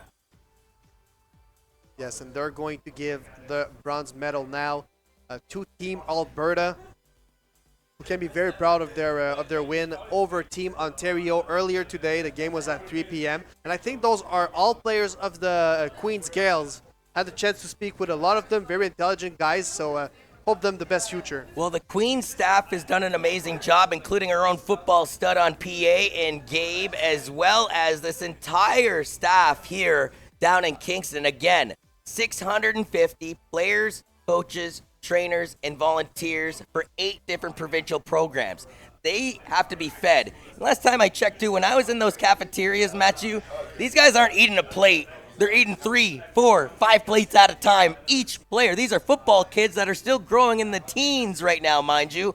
And yet, somehow, some way, a 650-man army, plus a few ladies, I might add, were fed to perfection 3 times a day. We're given an excellent residence. By the way, I should add this, kind of gloating for the Queen's staff here a little bit. The last 2 times this tournament has been ran, the host didn't have air conditioning in the residence halls for the football players. Imagine you're nice and stinky. You go to get a shower on, and then you just want to chill out back home and relax. Well, majority of the time, the players hadn't been able to do that. This year, they rested well, they were fed well, and that goes to the volunteers and the incredible staff here in Kingston, Ontario. This tournament started off last Sunday. It's concluding here on your Saturday. We not only had 12 football games, Matthew, at the U18 level, you got to tack in that we had another 4 U16 games. That, by the quick math, is 16 football games in 8 days in the Limestone City. So a beautiful showcase here. 2 competitions were held, MU16 and MU18. In the MU16 division, Team Quebec won the final. And in the MU18 level, it is Team Saskatchewan who will receive their medal now from the hands of Jim Mullins. Yeah, Jim Mullen presenting the first medal to Derek Boben, the offensive lineman. And he's got to feel good. He's got the flag in one hand and a gold medal around his neck. That's going to be a moment in that young man's life he'll never forget. They should tell number 66, Caleb Gagne, to have a smile on his face. He just won a championship. Anyways, I'm not here to judge. Some guys are just dead serious all the time. Sometimes it's the serious guys that get you to these moments. And yeah, I'm going to say what you said in English about the Queen's... Please do. And the air conditioning and everything. Avec moi, tu prends où et vois. No, I've butchered the French yet again. Il n'y a aucune idée à quel point il vient de dire n'importe quoi. Bon, équipe Québec qui a été très bien traitée par tout le campus de l'Université Queen's, des résidences, 3 repas par jour, toujours une ambiance chaleureuse, alors qu'on voudrait remercier au nom de toute l'équipe, l'Université Queen's, le Richardson Stadium et toute l'équipe qui est derrière nous, qui ne sont pas devant les caméras ni devant le micro, mais qui ont certainement leur mot à dire dans le succès de cet événement. And what's really interesting is, again, Alberta has their bronze medals. Quebec has their silvers, and the golds are going around the necks by the Mighty Machine in green for a back-to-back year in Team Saskatchewan. But what they're really waiting for, and what the rest of the fans are waiting for at Richardson Stadium, is for the banner and the trophy presentation to conclude this epic week of Canadian football here in Kingston, Ontario. And again, a reminder, the whole point of this tournament is to showcase the young talent that each province has in this sport. And as I was saying earlier, it gets better and better and better. And when you had a 15-14 final, a 22-21 final, 18-6 and 16-9, the scores speak for themselves. Yeah. This final day of competition, every game came down to the wire. Alors, on va procéder à la remise du trophée. J'aimerais remercier encore une fois tous les partisans québécois qui nous écoutent à la maison, spécialement Pierre-Olivier Laberge, qui nous vient de la ville de Montréal. Merci Pierre-Olivier d'être à l'écoute. Alors, on va procéder à la remise du trophée à l'instant. Donc, à l'équipe championne, Équipe Saskatchewan, the Green Machines. Yeah, the Green Mighty Machines are back-to-back Canada Cup champions, and they're asking for the captains to strut their stuff all the way to Jim Mullen, who's got a bit of a speech for us. Maybe we can listen in to what Jimmy's got to say.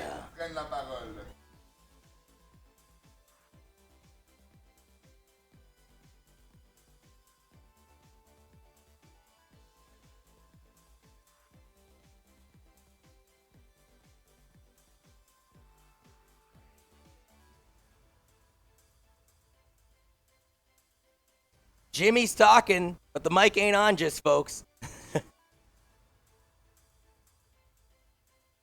There is a child, a toddler, that's trying to run into the end zone. He is intercepted by his mother. Hey, man, that kid's for Team New Brunswick, and they got the 2020 U16 Eastern Challenge coming up next year. Yeah, more like 2030. I don't know if he'll be eligible by that year. That's right, but they are hosting next year's tournament. Hey, wait. And he's going to try and do this a cappella, folks, so we'd have to crank up the sound system all the way up. But this guy is a champion. This is the reason why he's the president. The microphone fails. He's like, I got a big booming voice, folks. He goes and talks to the crowd directly.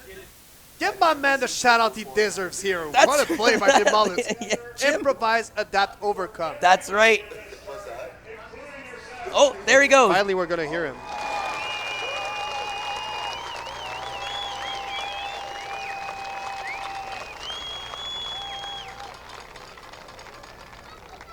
Now, there are several people that we need to thank and acknowledge. First of all, the Ontario Football Alliance with their staff and their volunteers that have put this together in conjunction with Queen's University.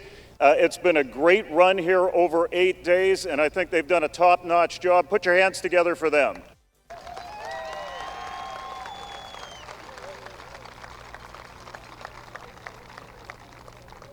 Also, our Football Canada staff that put these tournaments on an annual basis. From here, we're going to be packing up the show and going out to Kamloops for the U16. They're very busy this time of year. Put your hands together for them.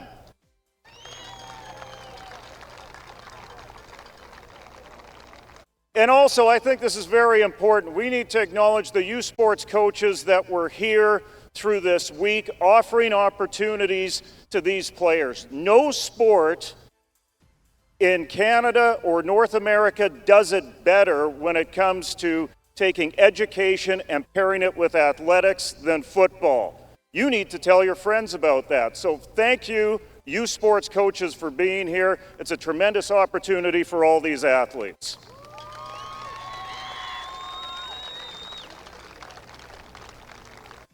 Thank you very much. This is what you've been waiting for. May I have the captains, please?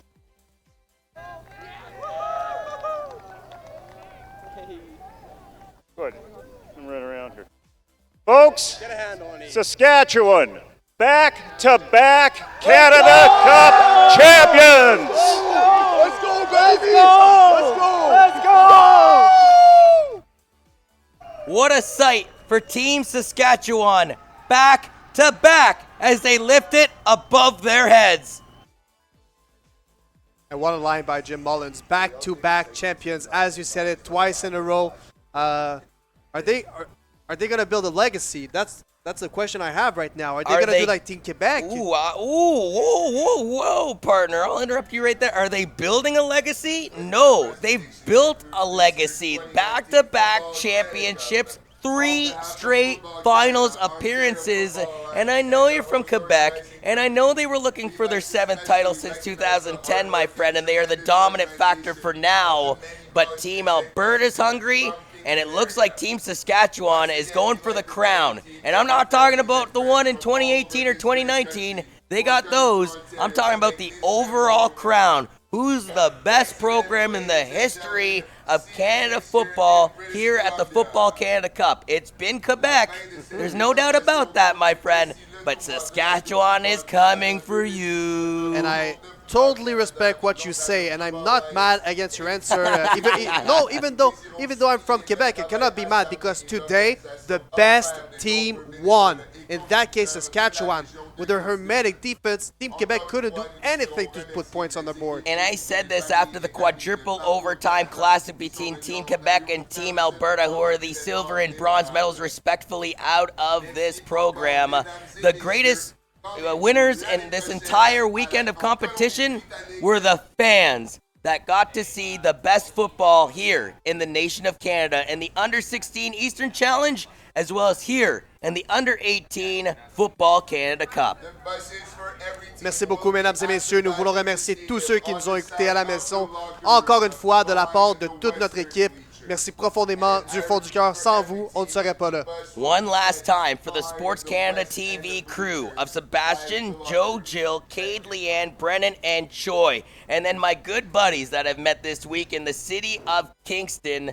Friendships that I hope that will last for years, my friend, and Mathieu Fournette, you, as well as our main man, Nazim Wadi, who did an amazing job as a sideline reporter. We threw him onto the fire, and he did not burn, folks. The entire crew, all week long, 16 games, and we bid you adieu from the Limestone City. Once again, a 16-9 win for Saskatchewan, who are back-to-back champions of this MU18 championship in football. Once again, thank you, ladies and gentlemen, and see you next year for another edition of the MU16 and MU18 football tournament. Thank you very much, and have a good night. Merci beaucoup.